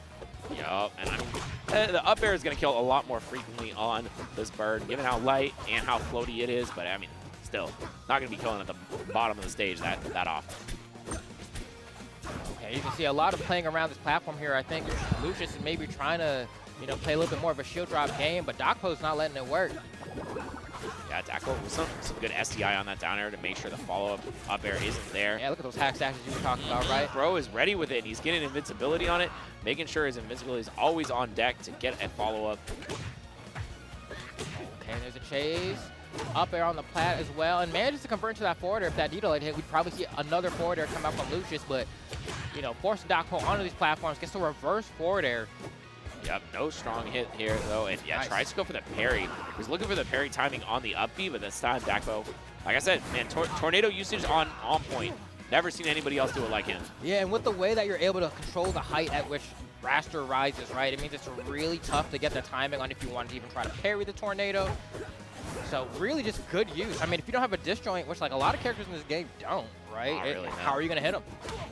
Oh, and caught out of that hack stash. The thing about it in this game is it's not fully invincible. You have a couple frames that you can get hit, and that time Lucius, he managed to find them. Now let's see what the answer is going to be here. Dakpo. Hot pursuit here. Moving around with this bird. The movement definitely on fleek here. Lucius trying to regain some ground here with the frog, and that's a good start. Gets the hip fall nair, and you already know what comes next. Tries to convert into that down strong, but it's not going to find the mark. And okay, goes to the up strong. I was like, do we see a reverse up special? Yup. Go for the fair into the F strong, but the clap is not the perfect spot this time, though. Up in the skies, clapped up at 108%. A lot of times we saw that from Dakpo, just sharking with the up strong. Lucius not able to move too fast in the skies. That's one of the big weaknesses of the frog, if you can even call it that. But, I mean, that means Dakpo's been able to catch that landing, catch that falling with the clap. It's kill early. And we are in game 2 with a Dakpo lead.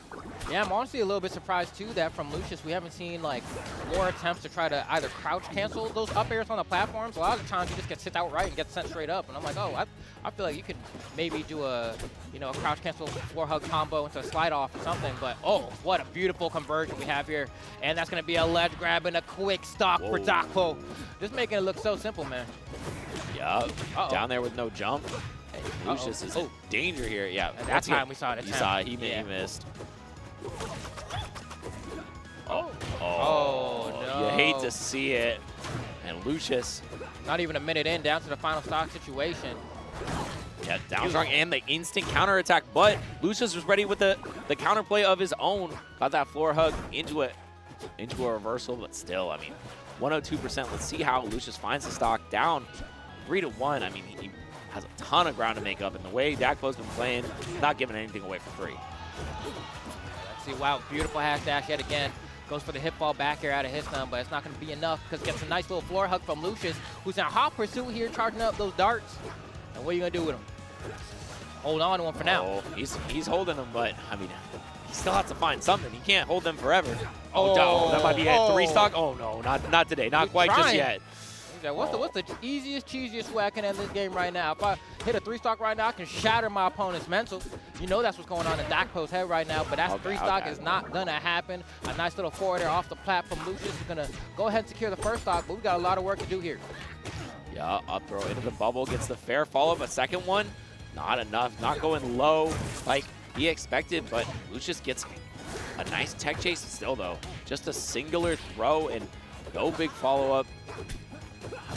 Dakpo, DI has been so good in a lot of these cases. Every time it seems like you catch him slipping, he slips his way right out of there. Okay. Huge damage coming out here. That forward air looking pretty crispy. He's going to waveland onto the plat, but looks like the pursuit's going to stop for a second, and the forward airs. The chains. Good punish. Yeah, Clap caught that up. No edge cancel, and the Nair off stage at 128. Lucius head nods, but I mean, bro he had a couple little slips there. It didn't really seem like he was playing all that badly. It was just the fact that, you know, he got ledge hogged at 50%. Yeah. Had one SD. I mean, changing up the game plan though. No longer on the Hodojo. We have a big stage here. And I think this is gonna benefit the fact that he's not gonna be off stage as much, not gonna be getting edge guarded anywhere near as much. Good retaliation out of hits on there because he got caught out without his double jump. But I mean, yeah, Lucius was trying to use those platforms on Hodojo to his advantage, and you know was moving them around a lot on him. But in terms of like, oh wait, hold on. It's gonna be really hard to get rid of this bird. Beautiful. Use the iframe there for the spike grab ledge, and they've done. Good edge guard from Lucius there. It's really hard to make Wrastor not get back. Yeah, I mean, Lucius, though, finding a way to make it happen.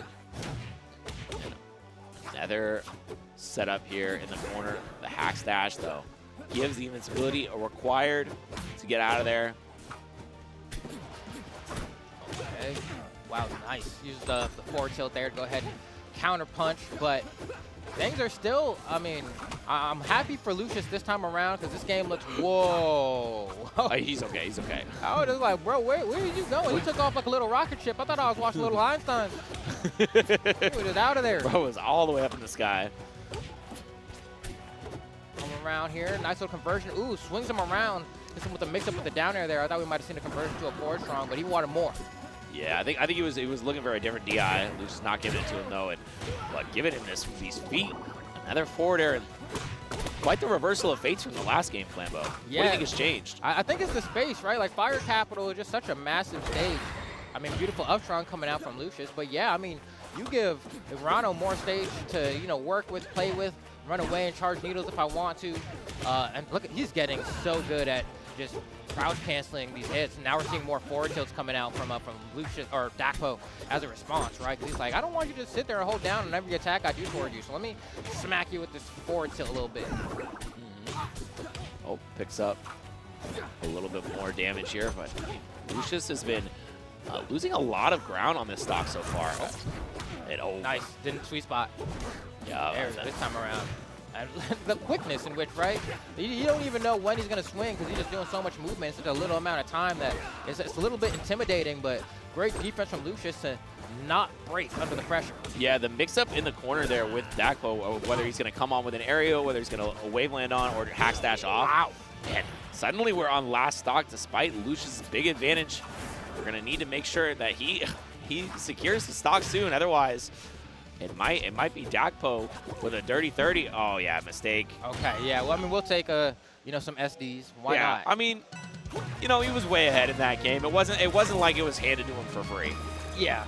Granted, one thing to be said, though, I mean, there was some momentum building up on Dakpo's side toward the end there, man. Right? He was really in there. He was, you know, racking up those damages. I mean, the punish game looked really good toward the end of that second stock, and I was like, oh, dang, like, has he figured out how to put himself back in the driver's seat again? Or is it a scenario where, like, you know, Lucius going to be able to lock in and go ahead and secure that knockout? But now we're going to Tempest Peak. So this is the polar opposite of Fire Capital, right? You got one of these small stages in the game. Those KO boxes also pretty brutal as well.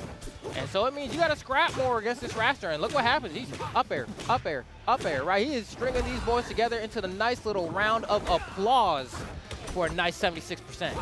Yeah, bro was all over him, just catching the DI every time with those hit balls. And okay, let's see what he goes for. Oh, A little bit of a hit ball issue there. I think he was expecting a different DI because that was not the follow-up that Wrastor wanted. You can see, I mean, Lucius playing a little bit slower, sitting under the platform on the left side, you know, charging them needles, and then when playing the neutral game, he's being much more reserved on how he wants to approach Dakpo. I think he thought, like, all right, in the past, I've been doing a little bit of too haphazardly. Now I'm going to slow things down a little bit. And he's walling out with these back airs and forward airs. It's working out so far. Yup, and gets out of that situation. Now forces Dakpo into a recovery. Barely trades out with that. Not even getting actually the hitbox. Oh, GG. I don't know why I said there's more game to be played, but you see that pair, you're like, yeah, you're not coming back from that, bro. Not this time. And once again, that slipstream off the ledge, proving really, really effective for Dakpo, who just makes sure he finds these up airs again. How do you land? Right? Lucius has been taking 60% off the rip every time he gets knocked up in the air, and usually into a clap. Yeah, he's swinging on him, right? Oh, there we go. That's a platform cancel to the back air to kind of turn the tides a little bit. But you down in a higher stock, big dog. You got to come back in a massive way right now. Tries to go for the command grab, goes a little bit over the shield of Dakpo, though. And so we still struggling to find this knockout. And there, the DI was not great at all. So we're going to be able to get the stock. But we got more work to do. It's time to clock in, Lucius. Yeah, a little fortunate for Lucius, and now going to find a double back air. Gets some damage, but once again, he's fallen for the same come off the ledge strategy from Dakpo every time. The double hack stash into the slipstream throw. So you gotta be wary of that. But I mean, at the same time, how do you know when he's going to do it? Like he can just hack stash over and over again. There's no chance he might slow down. The reverse hitbox was so fortunate for Lucius there. Yeah, luckily still has a bit to work with. Manages to get a down air to an up air string, and no punish, no, able to get a grab actually, and the down tilt catches him on the mistech, and all of a sudden, this is a much closer game. That back air was brutal. No jumps. I have to get another. You guys just hold ledge. No! Oh, wow. That was Lucius' stock to take. And that one felt a little bit clearer as I felt like he had a lot of time to recognize that you just had to roll there as well, right? Just slowly drifting for the ledge, but I mean, hey, giving him another shot, and that's fine because at this point he's done the most important part, the damage, right? The comeback has more or less happened at this point, but can he force the game 5? That's the question we're trying to have answered here. Is that up air almost knocked out to the side? Up air all the way over there. Oh, that B reverse was sick. Little Conversion movement. up air, not enough. Yeah, not on this stage. Biggest ceiling here. Has to find something. Yeah, not enough. It's just too much percent. And now just the bubble is his downfall. Throws right into that. I thought it was going to be a savior. And yeah, not wanting to mess with the ledge there. The last few times this has been anywhere near that, Dakpo has found a big opening. And that's what you're talking about. The floor hug on the up air, but was not able to get a punish. Another neutral air kill.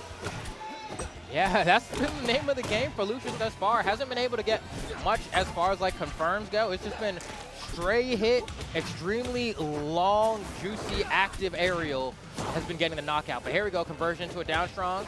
Oh, tries to convert into a dash attack, it's not gonna work. And here we go, the up air strings are happening again into a round of applause one more time as Dakpo doing a very great job of trying to bring the percent count closer to even here. We can see Lucius trying to slow things down. I'm surprised Lucius not going for more grabs here, getting beat out, trying to come down to aerial pretty often, and has to burn the up special. Can't even get the ledge cancel here. Things are starting to slow down quite a bit more, right? We've seen a lot of rivals today, a lot of quick games, but this has one been the slower ones we've seen today. He goes so low for it, but isn't actually going to be able to use his invincibility to punish. However, catches the grab. Shield in there, and Dakpo might get that forward strong. The encore is here, and we're clapping for it. Yeah, we see a Lucius shaking the head. Yoda Cage have a bit of a rough time versus Bbatts earlier, but managed to bounce back. Let's see if he can manage to bounce back in this loser's bracket and make that top 8 spot that I'm sure he really wants to. Because he was telling me as long as he makes top 8, he will be happy. But Stroder is not going to be an easy opponent to make that happen against. All right, already a great start getting these tippers. You can hear the static off of the end of that blade, and just like that, a quick 86% and counting. Let's see if Yoda Cage can answer back here with this Maypul. Yup, and not the right DI we were looking for, and suddenly Yoda Cage way behind in this game, has to make a big conversion happen if he wants to come back into it. But this is Hodojo. This is a place where conversions were made to happen. Oh, try to get the uppie off the top. Love the idea, but already 100% racked on, a little too aggressive on that special get up, and unfortunately not going to make anything happen there, Flambeau. Yeah, and Stroder's just so good at getting those single hit tipper fair conversions as well. We'd have to burn dash, then we can go on stage here, and then we trade, and just a little bit too low to get a chance to touch the wall and wall jump and try again. But even then, it would have just been a roll up from Yoda Cage to go ahead and secure that stock. So now we have even battle here. Despite a really strong start from Stroder, Yoda Cage was able to answer back in a really big, meaningful way, and now we have ourselves some real rivals being played out here tonight. Even game. Oh, this is the wall cling, but the reverse back air. That's such a powerful option for Clairen. Just the wall down reverse back air covers everything that a lot of players want to go for, but fair off the ledge into a nair, no tag. Hold on. Oh, what? Whoa. Get up there. Get up there. I need to follow you up there. Yeah, he's hungry, so I need more. My gluttony is in full effect here. I am not done getting my paws on you. And just like that, I mean, the nair off the platform, Yoda Cage putting on so much pressure now. Stroder hasn't really had a chance to play, and that's going to be your stock probably. Yep, right off the top. And just like that, going to go ahead and plant my little fellas and combo off of them as well. Oh, they're going to go for run-off air. Oh, whoa. Nair, a little low. Okay, I mean, I can't get the kill just yet, but we are not done with this edge guard. Nair fair, and yep. Even if that was the right direction, it was nowhere near the stage. Yoda Cage, after getting obliterated at the beginning, really comes back in a big way and made a lot of huge conversion. I'm like, did you see what he was in, bro? Yeah, I know. I love the way that edgeguard sequence went, because there's a really fun flowchart that you can do when you're edgeguarding Clairen, where if you know that she's going to have to burn her up special to land on the stage, you just use the iframes you get from your get-up attack, and you hit her with the reverse hitbox of it and send her back off stage. And so we saw Yoda Cage do that, send him back off stage, and then forward air him, and then KO him for it, right? Yeah. So really strong play there coming out from Yoda Cage. We'll see if Stroder can get some more of those juicier conversions like we saw in that first stock of the last game. But otherwise, I mean, we'll see if Jules veils the difference. Yeah. Maypul's certainly one of the characters that has the best edge guarding, one of the best edge guarding in the game, just able to rinse, repeat a lot of circumstances, especially that reverse get-up attack.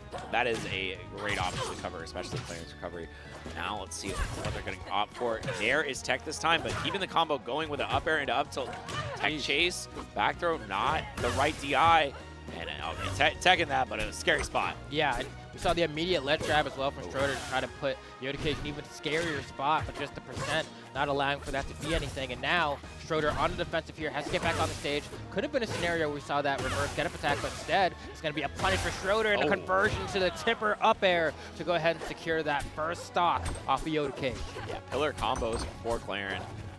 One of the best ways to get it done, both of them grabbing in opposite directions. A throw into nair, yes sirree. Able to get back, no problem, and that is a even game here. 2 stocks to 2. See how Yoda Cage is going to get this next stock started. Oh, all right, that's some conversion here as well. Love what we're seeing. Stroder with the tipper and charging the neutral special, trying to get the hit on that one as well, but it's not going to convert. But man, I mean, you know Clairen, I'm going to hit that up tilt. You just got to guess when. Okay, nice conversion. Goes for the sour spot on the back air into the F-strong tipper to very convincingly remove that stock, and now Yoda Cage really on the back foot. Man, this is where we saw a similar place that we saw in the first game, though.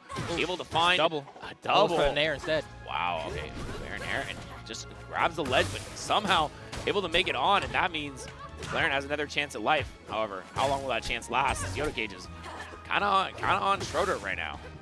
Oh, just get it. Turns it around.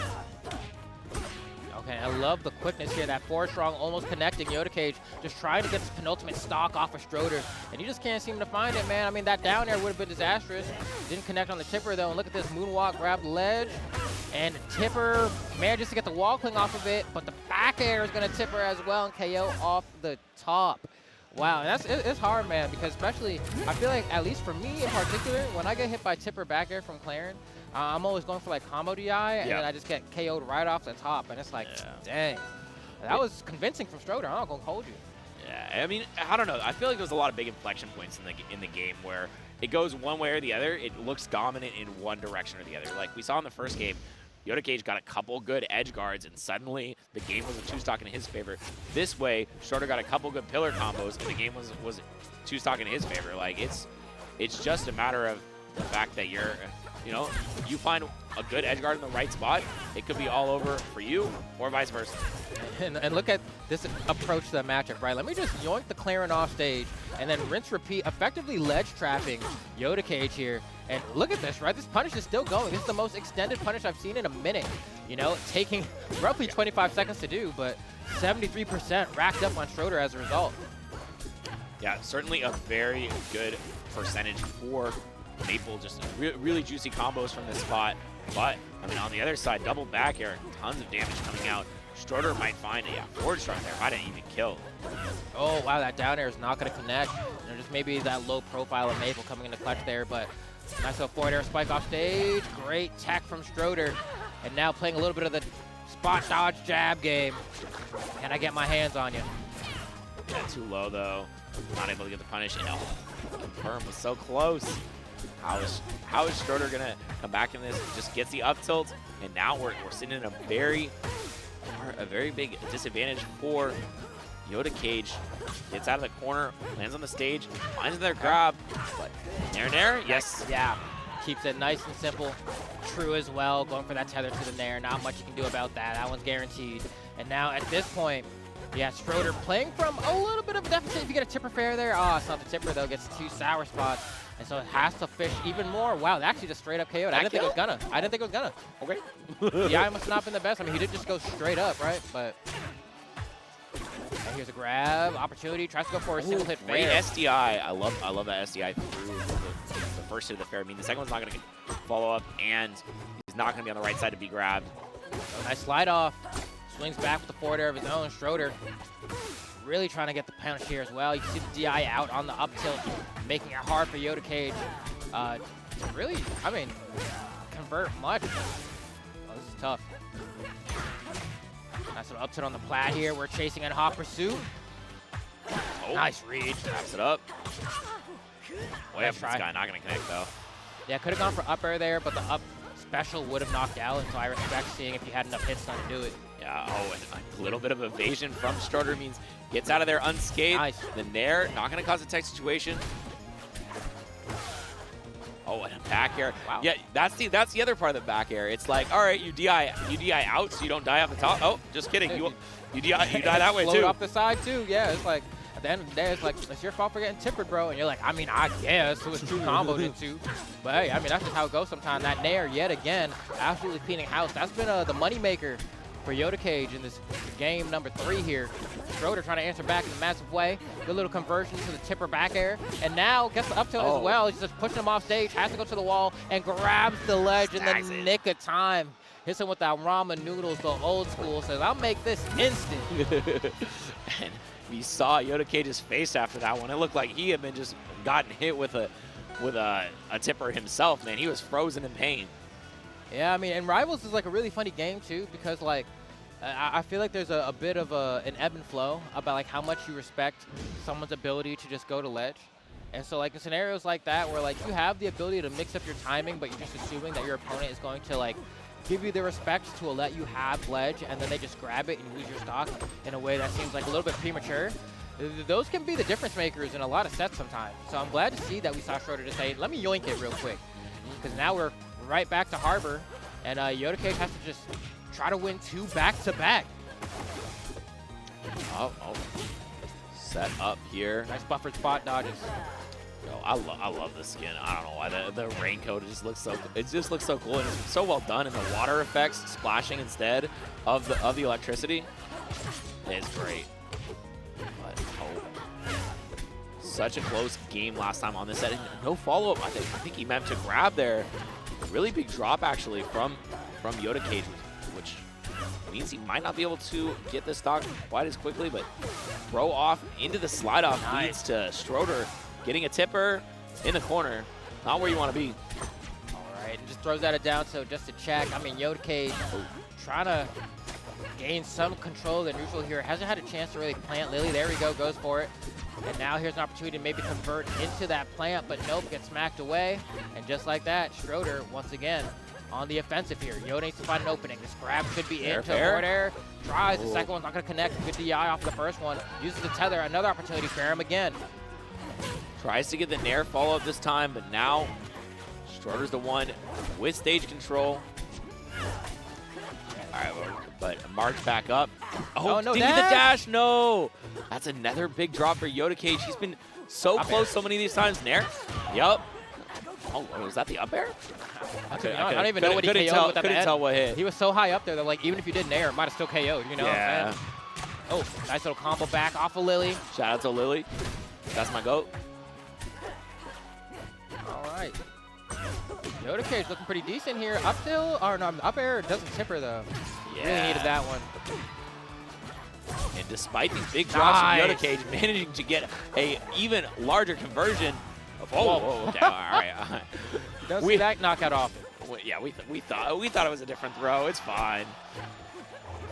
Got to get the DI mix-ups, right? I mean, Clairen are really potent with those throws, right? Whether you're confirming them into strong attacks or aerials, you also have the ability to mix up or DI and get KOs like that sometimes, right? So really great awareness from Schroeder here as Yoda Cage trying to wrap this game number 4 up. I thought he was going to go for it all. I thought he was going to double dip it, but I understand being at 0%. You don't want him to risk it.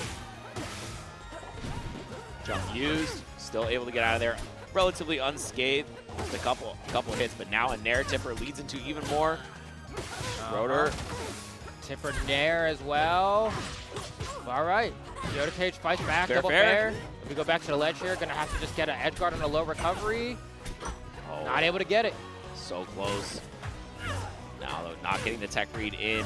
Once again, Schroeder guessing over and over again on these techs, guessing wrong, which means Yoda Cage gets out of that situation and has a chance. He's too slow to get the punish out of shield. Just got stuck a little bit.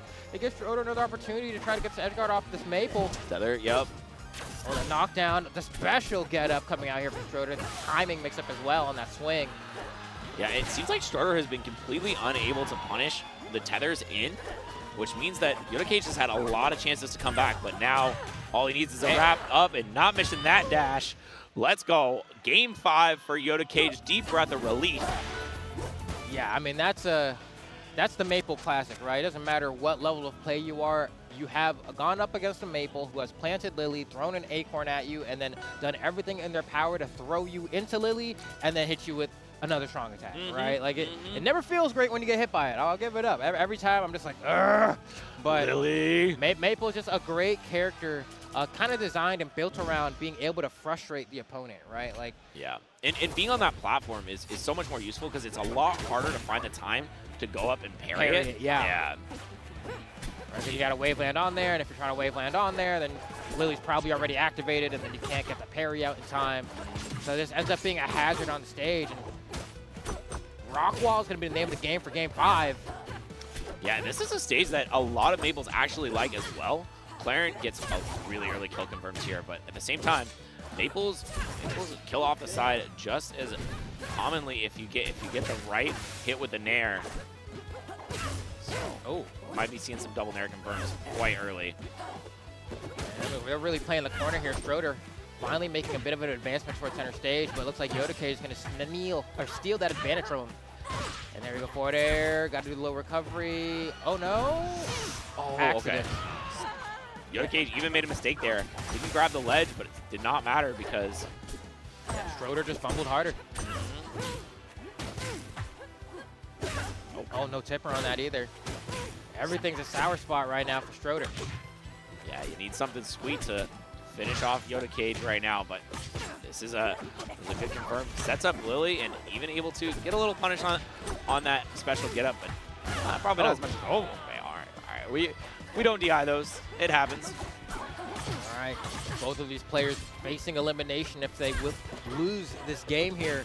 This is for all the marbles. You can see Schroeder trying to climb here, has a damage deficit, but needs these juicy punishes. But unlike the previous games, they're not coming as easily as they were. I don't know if it's the platform layout or what. This is your counterpick, Schroeder. What's going on? No punish on the down strong. Another up into the sky, but holds up that time. Not getting caught with the 50-50. Oh, gets sent to the side. Okay, we're chasing all the way over. Yoda Cage tries to get the F tilt. Down tilt. This could actually be disastrous if Yoda Cage chooses the wrong thing. There it is. We are at a fighting game tournament. This is true. I mean, people forget that Maypul, it's really hard to hit on that up special, man. There we go. Oh, Juicy can't charge it up enough for it to be threatening with that neutral special, and now Schroeder on the back foot needs to confirm something soon here. You got to bring this back. This is game 5, brother. Back throw, the DI is matched, though. Great defense from Yoda Cage. This time goes for the fourth throw. Said maybe this time? Nope, not gonna work. Can't confirm the throws to F-Strongs. Uh-oh. This one's gonna be rough here. What's the answer gonna be? I mean, Yoda Cage doing such a good job playing defense and running interference, and if Schroeder gives him too much space, he knows he's gonna go ahead and run away and put Lily on the platform. Yeah, but despite the amount of time that Yoda Cage has had on the stock, he has done almost no damage. Schroeder has been incredibly evasive, not falling for any of these Maypul's tricks, but finally an opening. But just kidding, that's not yours, it's mine. Schroeder downstrongs his way into the final stock, game 5 of this top 8 qualifier. What an insane play to go for. Just did downstrong out of disadvantage because Yoda Cage didn't get the tech follow-up, but now an opportunity. Mashing those down tilts, try to spike him. He's stuck in the corner, he can't get out. He gets caught with the up tilt. At least he made his way to center and refreshed his abilities, but it doesn't matter here because this punish is still going. Schroeder is cooking him, but here's a chance. He has him off stage, goes for the tech, he techs the wall, Schroeder's back on. That means that Yoda Cage has to chase him, and we're back into the neutral game. Yes, that advantage that Schroeder has is just by a hair's breadth. Still a nair off stage. Gets the tech read, but no, doesn't go for the follow-up. Oh no, that could be it. No tipper. Another forward strong. But whoa! What was that? I could not tell and you. The reverse tipper. No! Schroeder finds his way out of there and gets a little hop on stage. And that's top 8 for this man. An event formerly known as Super Smash Con, so I'm excited. I'm excited to see how this goes. Yeah, I did not catch the CakeAssault winners, but I heard about it, so. Yeah, and I've actually played this matchup against HyperFlame a decent amount, and man is so good at getting out of situations that seem completely impossible. You'll put him off stage and you'll be like, oh, I definitely kill him here, right? Nope, just kidding. He's out. Oh, that time though, Cheesy gets a nice hit, but suddenly turned around. Cheesy's the one on the back foot now. Yeah, so historically this matchup, I remember Kragg's always liked it because it felt like they could do whatever they wanted. Their cheese would work against center, like historically. But in Rivals too, things are a little different because there's a lot more defensive mechanics, right? Yeah, but I mean, the defense is not seeming to be on point for HyperFlame right now. It's Cheesy just crunching him in the corner. Back air, not even going to be necessary. Is HyperFlame a little off on the angle, unfortunately, and damn, this is looking really bad for the Lion. Yeah, I couldn't tell if that was a fastball or if it was just didn't reach. Yeah.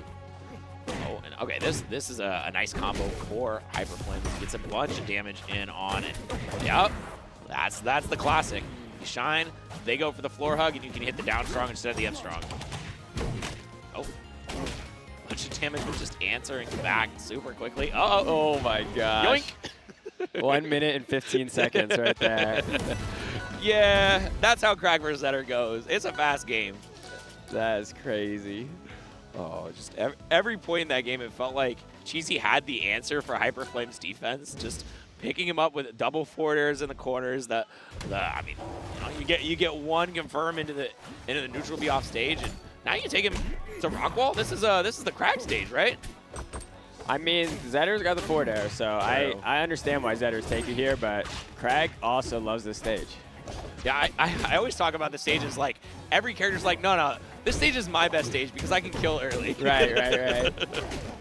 Oh, and speaking of kill it early, the up strong not quite gonna do it, but oh man, 100%. CheesyPotato is looking so good right now. I mean, this is a beast that knocked Dan for an AC to losers, so obviously. Oh, just kidding. I know. Well, I will say, as a Maypul main, I'm a little different. Like, this is my best stage, not because of the blast zones, but because I can camp with down air between the two platforms.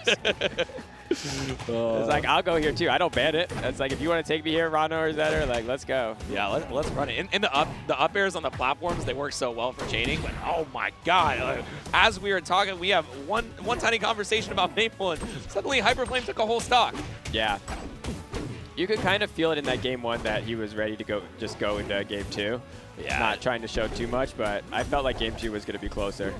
Yeah, and a great avoidance. Cheesy is one of the best players at coming off of that corner and looking for some crazy stuff, using that pillar to her advantage. But right now, I mean, HyperFlame has fallen for none of that and is taking a hefty beating in this instance, but not enough to get the stock, as he still has so much gas left in the tank. Oh. It's funny seeing Kragg's optimize the low damage because when the game launched, everyone's like, oh, Kragg's grabbed so much leads out of it. And now they're like, oh, none of that's real, but up tilt on the other hand. Up tilt, that's a move. That not only does stuff lead out of it, but it is real. Yep. I mean, sometimes they get the SDI down in tech, but if you have them in the air, oh man, that's the juicy part. And speaking of juicy forward air off the side, and we saw why HyperFlame went to that stage. Got that early robbery on the first stock. That looked great for him. Yeah, it looked like the matchup was a lot easier when you're up, right? In that game 1, he had to kind of take risks because he was down so many stocks, but then that just left him exposed.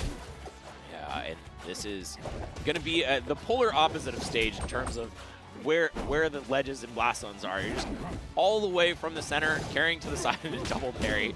Why not? Yeah, it's going to be a lot harder to get to the edge for Zetterburn, but also that means Kragg is going to have a lot of stage to work with. Getting out of there, lots of mix with these platforms possible, and great up air chains into the down air. We're keeping it going, keeping the tech chase. Oh man, that's a 70% combo right there. Hey man, when Zetter hits you, oh no. Ooh. I think he had already wall jumped or something and tried to wall jump again. I'm not sure, but yeah, never saw the up B come out. Had a lot of time, right? That up B goes far, especially along the wall. Yeah. Pretty safe too, because if you're riding the wall, you can tech if Kragg challenges. Yeah. Just never got the input out. Oh, the second shine actually, I think, put close enough to tech to bounce off that block. Might have been able to get the kill otherwise. Still though, the Catling. That's crazy. That's so, like, Zetter is still, like, to this day, like, can kill Kragg off the top. Whereas, like, a lot of characters, it's like, you just don't even bother trying to kill Kragg with the up KO move. Yeah, I mean, he's the hardest character to kill off the top by a lot. I mean, Loxodont being very similarly heavy, but much floatier, so it takes a lot longer. Yeah. But fire has always been, like, the equalizer for Zetter, where, like, if you're on fire, his kill moves open up. Yeah, always been a cool mechanic. But okay, double up tilt into up strong. Yeah, that reverse hit of the up tilt is so good. The weird pillar break right at the ledge. They're kind of forcing it. That was cool. Yeah, and okay. Oh just my like gosh, catch him the fair, a little off on the DI, and suddenly HyperFlame up in a big way in this game. But that one's going on the Nolt board for sure. Yeah. Oh. How much do people like playing on the Nolt board? It's got to be crazy, right? I mean, it's funny because, like, we need some kind of system where we can tell how recently you lost a rank set, right? Like, especially on Reddit or Nolt, if there was, like, a flag, like a red light, it would help determine the post. Because sometimes, I mean, I agree. I play ranked, so sometimes I'm salty about Zetterburn's forward air. But you need to be able to separate them because what's a stall post and what's a, you know. Yeah, you got to get like a 1 day cooldown on when you're mad about something. It's funny on Nolt, I see people come back and like in the comments and be like, you know, it's not as bad as my first post, but I'm still angry. Yup. Great follow up there off of that down tilt. Finding another forward air. Speaking of strong forward airs off the side, but this is a interesting spot to be in for HyperFlame because you know how much damage Kragg can put out when you give him a single opportunity. Going for the back throw, and yeah, this is what HyperFlame is so good at, the instant tech, and just you thought you were in advantage? No, I'm right back in. Throws the fireball, and combos into the up strong, killing off the top. Yeah, getting high enough for that wall tech to then ledge dash on the stage. That was massive. That was all planned. That was planned from like the first tech. Yeah. Once, he's like, okay, if this situation repeats, I'm gonna get a little higher, and then, boom. Yup. Tons of damage here. Using the back air off the ledge relatively safely, but still, I mean, okay. DI is down on that, not gonna get hit by the down trunk follow up. Once again, this wall jump up air, so safe in the corner. Just Zetterburn, probably the best recovery in the game right now. That's the propaganda I keep hearing. Yeah, that's what I've been hearing. Yeah, that's what people keep telling me at this event. I was just like, oh, okay. Yeah. I mean, it looks like it the way HyperFlame's playing right now. I mean, Maypul had one of the best recoveries. We just nerfed it a little bit. Yeah. It's helping, I think. Yeah, Maypul's recovery is pretty reasonable, I think. That up at ledge was real strong. Yeah. So tailoring that down a little bit is actually healthy for the game, I would say, even though it hurts me directly. Yeah, it's always sad when you got to nerf your own character. You're like, I guess. And as a Platinum player, I'm recovering a lot of the match. Yo. But it's still good for the game. And Zetter, I don't know. We'll see. Zetter's an interesting one because we've seen it in Rivals 1, right? Like, a lot of his tools he has evolved over time in Rivals 1. Yeah. When he doesn't have them, it's so linear that, like, honestly, the matchups get not fun for both sides. And that's what, like... You don't want to be an instant rinse and repeat every time. Yeah. It just gets boring where it's like, okay, his on stage is so good and his off stage is so bad that like both sides become really linear. Yep. So yeah, we just need to be careful. His off stage is looking really good right now with it, but he shines. But great answer back from Julie. Yeah, that's really important to close here. But now it's like you gotta. Oh, you gotta take not damage. get hit. Yeah, I was about to say like avoid as much damage as possible, but might be dead. Yeah, just. The up B sending in such a bad direction. You got to tech it. It's hard. It's hard to know when you need to tech it, but that one right there sends in the worst way, and that is going to be HyperFlame moving into top 8. Great showing for him.